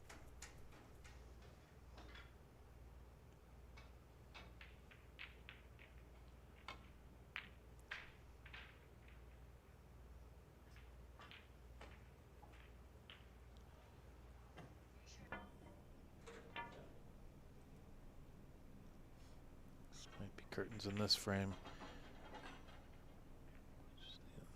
The telescopic extension Steven does. Definitely not one of the taller players in this tournament. Needing that extra bit of length on the cue.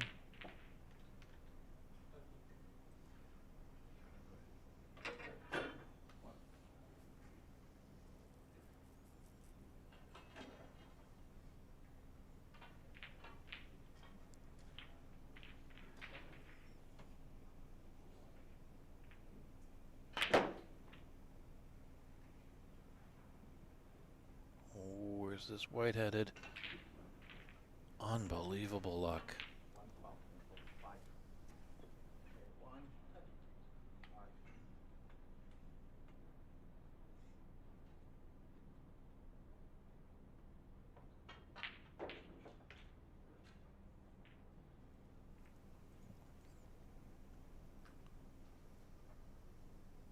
What a big opportunity there.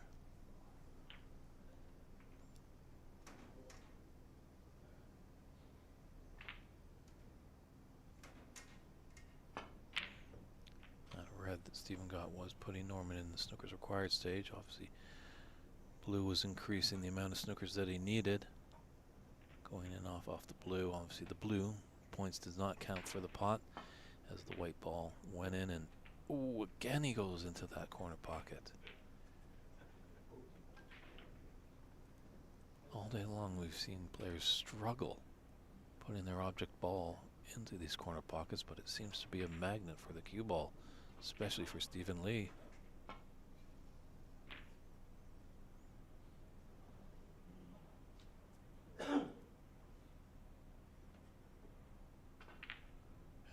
got a snooker, so. Oh no, he could get by. Inch by inch, Norman is slowly crawling back in this third frame. He must win to give him a chance.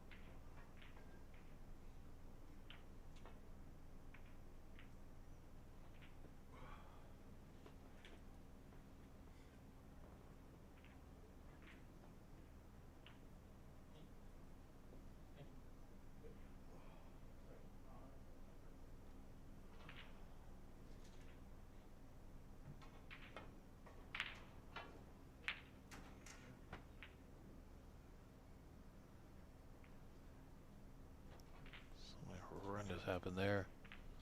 Steven just opened his arms to the heavens. Couldn't believe what happened there. Maybe a kick or something like that. Or it's a faulty contact.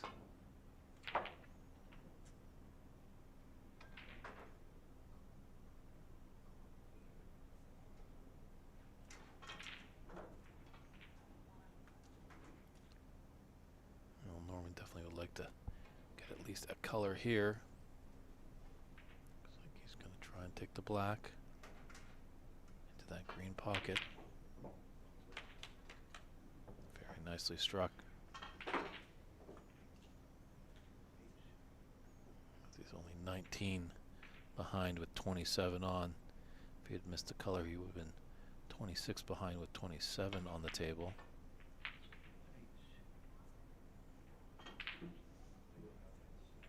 He missed a trick there. He sold out this yellow to the top right corner.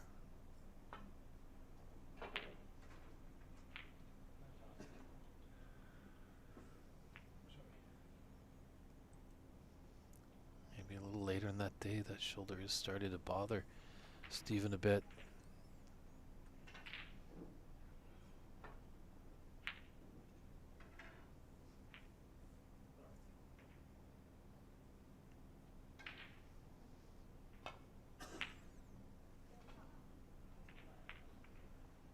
He really wasn't put to the test too much in his round robin matches.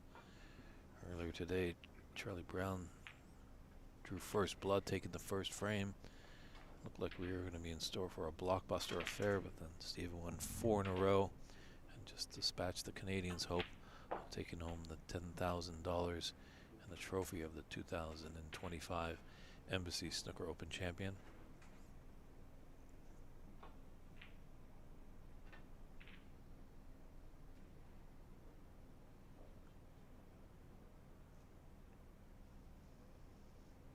Try and get behind the pink here.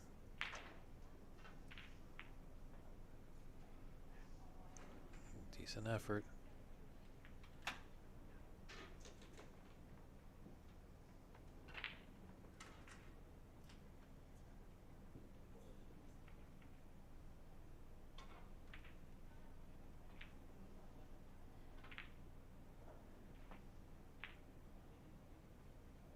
Oh, he went for the pots. Those are tricky. Thought maybe he'd try his chance at getting behind the pink there. Well, left a tough cut for Steven. He's done well. He's plumb on the brown.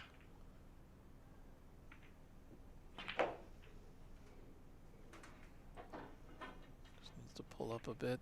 Ooh. Have the pathway there. Wow, what a shot. Just willed it in with all his might there. I think that blue definitely stopped Norman coming to the table.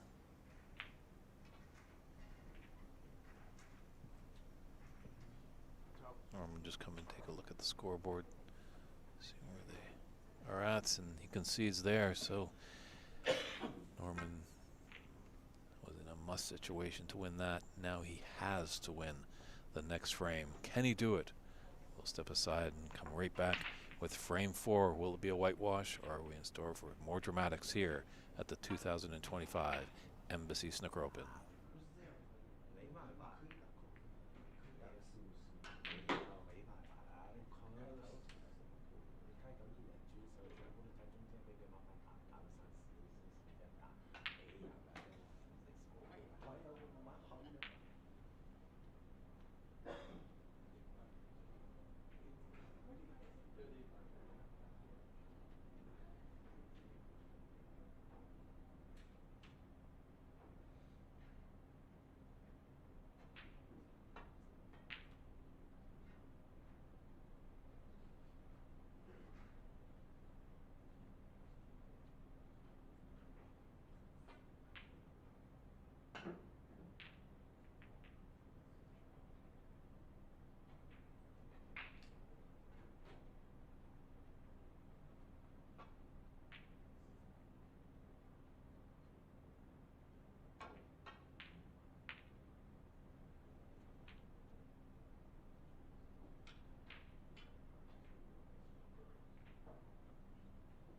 So that's what they're playing for there, everybody.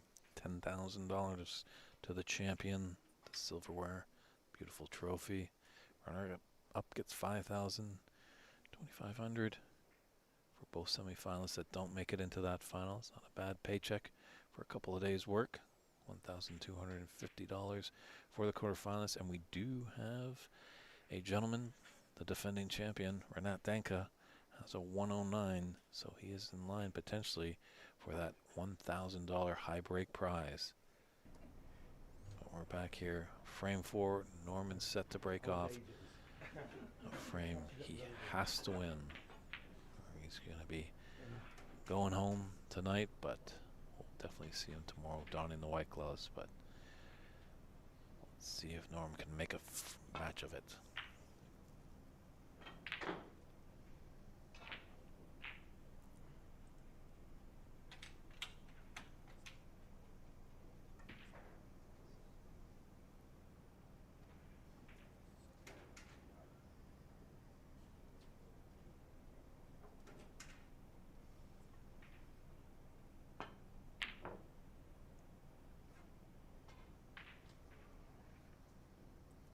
Crafty corner pockets again.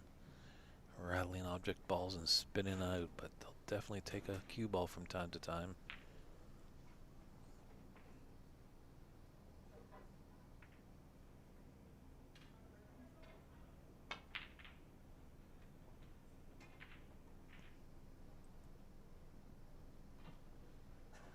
And Norman's first in. Let's see what he can do here.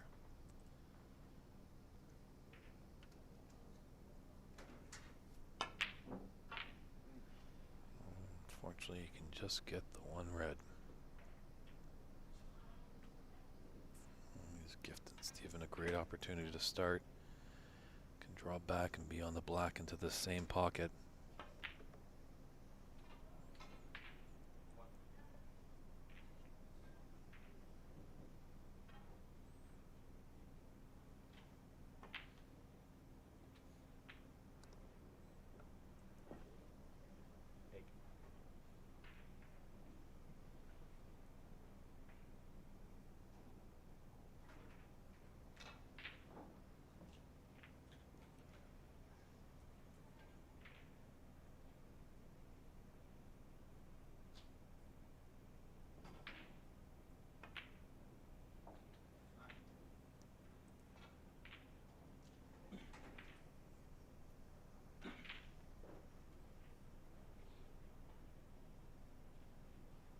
Shot here. Black into the top left. Don't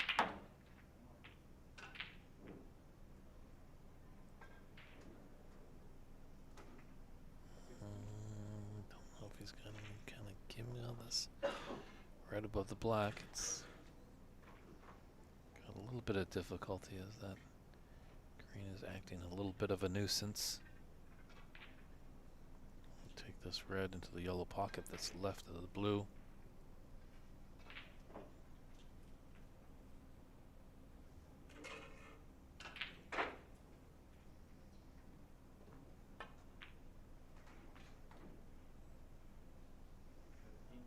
And the angle to slice it into those Lee favorite middle pockets. He's been quite successful with them, whereas a lot of other players have faltered. Might be the difference that might make him a champion.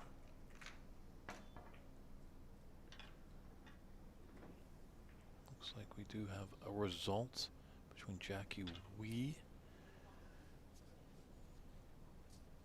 and Sharam Changzia. As we get that result, I'll just let you know.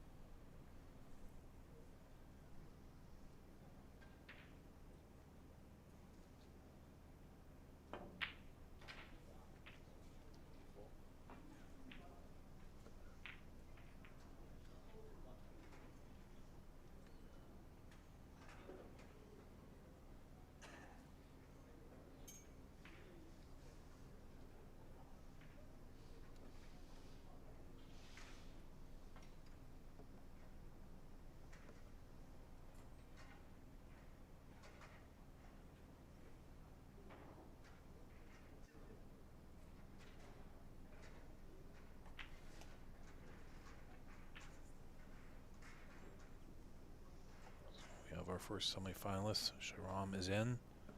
31.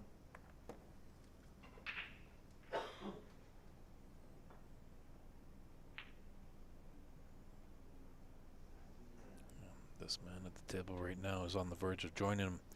That actually would be the match, I believe, as the bracket stands.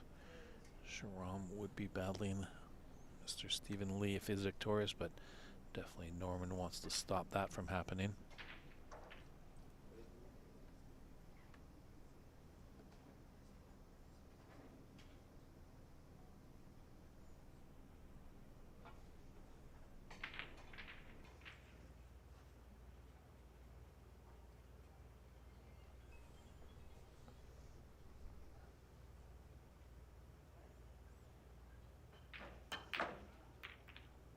Very nice red. That was a thin cut. Starting to get a little busy here at the Embassy Billiards Club. It is open to the public. We're sitting, we're at the in-between point of the snooker tables and the pool and hay ball tables.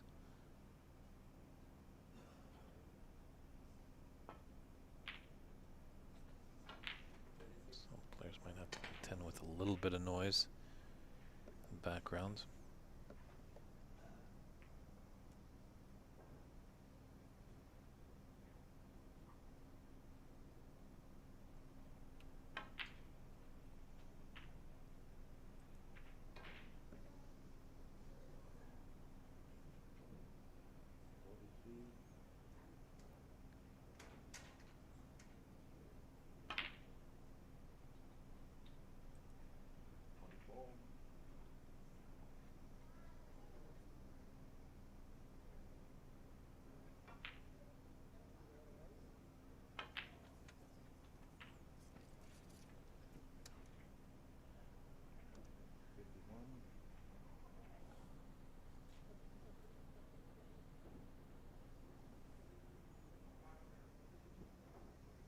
And it was a whitewash for Sharam over Jackie.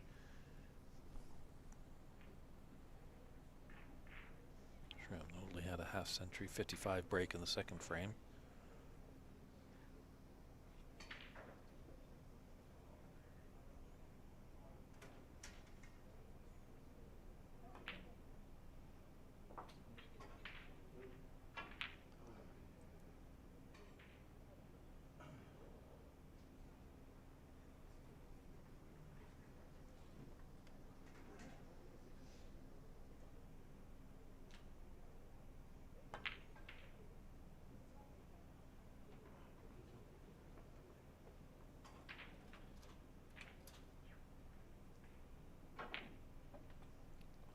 Be successful on that blue, so it's gifted Norman a nice opportunity for that open red, as we can see.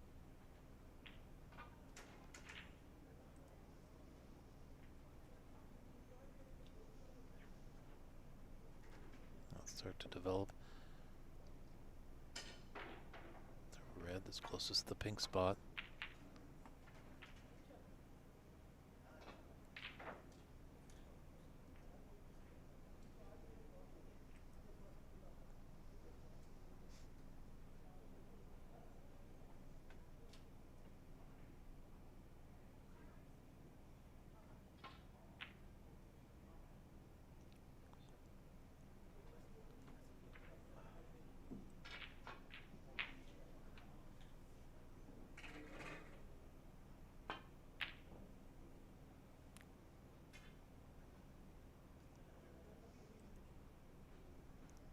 Sometimes just see Steven come down, just his opponent misses, he's down on the shot pretty quick. Maybe just an extra lap around the table just to take a secondary glance.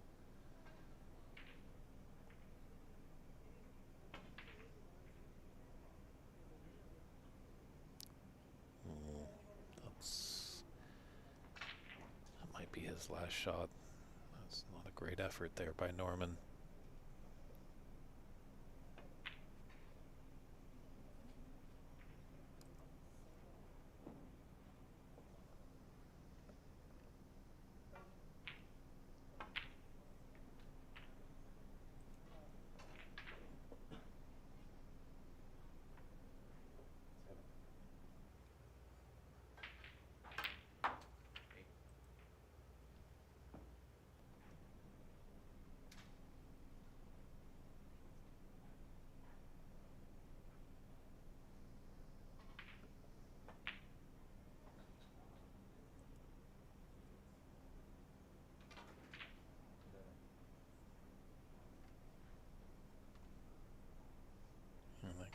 put him into the snooker's required stage. Red's really doing the damage here. I think the next time Norman comes to the table, it's going to be handshakes and congratulations. But great etiquette here, demonstrated by Norman, letting his opponent finish off his break, know that he's out of the tournament, out of the match.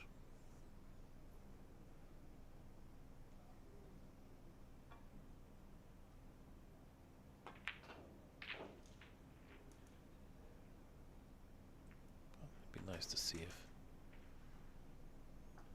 Steven can run the table here. It's going to be tough.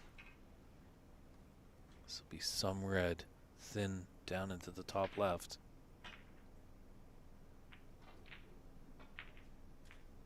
Those corner pockets are tough. Not there. The hands are coming out there. Wow. A whitewashing victory for Stephen Lee over Norman. So he's looking very impressive. He's only, I think, lost one frame in his campaign so far, Stephen Lee. And that was earlier today to Canada's Charlie Brown. That's going to wrap up our broadcast for today. Definitely take a look at the Embassy Billiards Facebook page for updates on the draw. You know, Renat Denka is still in action. He's got the high break of the tournament right now at 109. And Albert Kenny is battling Kiri, one of the tournament directors here at the Embassy Billiards Club. But we're going to come back tomorrow at 10 a.m. Pacific time for our semifinals. Looking like it's probably going to be Stephen Lee taking on Sharam Shangzi. In the meantime, I hope you enjoy your Tuesday night, everybody. It's David Burney here at the Embassy Billiards Club, the site of this 2025 Embassy Snooker Open Championship. 10 a.m. tomorrow morning for Championship Wednesday, kicking off with some semifinals that will be a best of 9. Take care, everyone. Have a good night, and we'll see you tomorrow.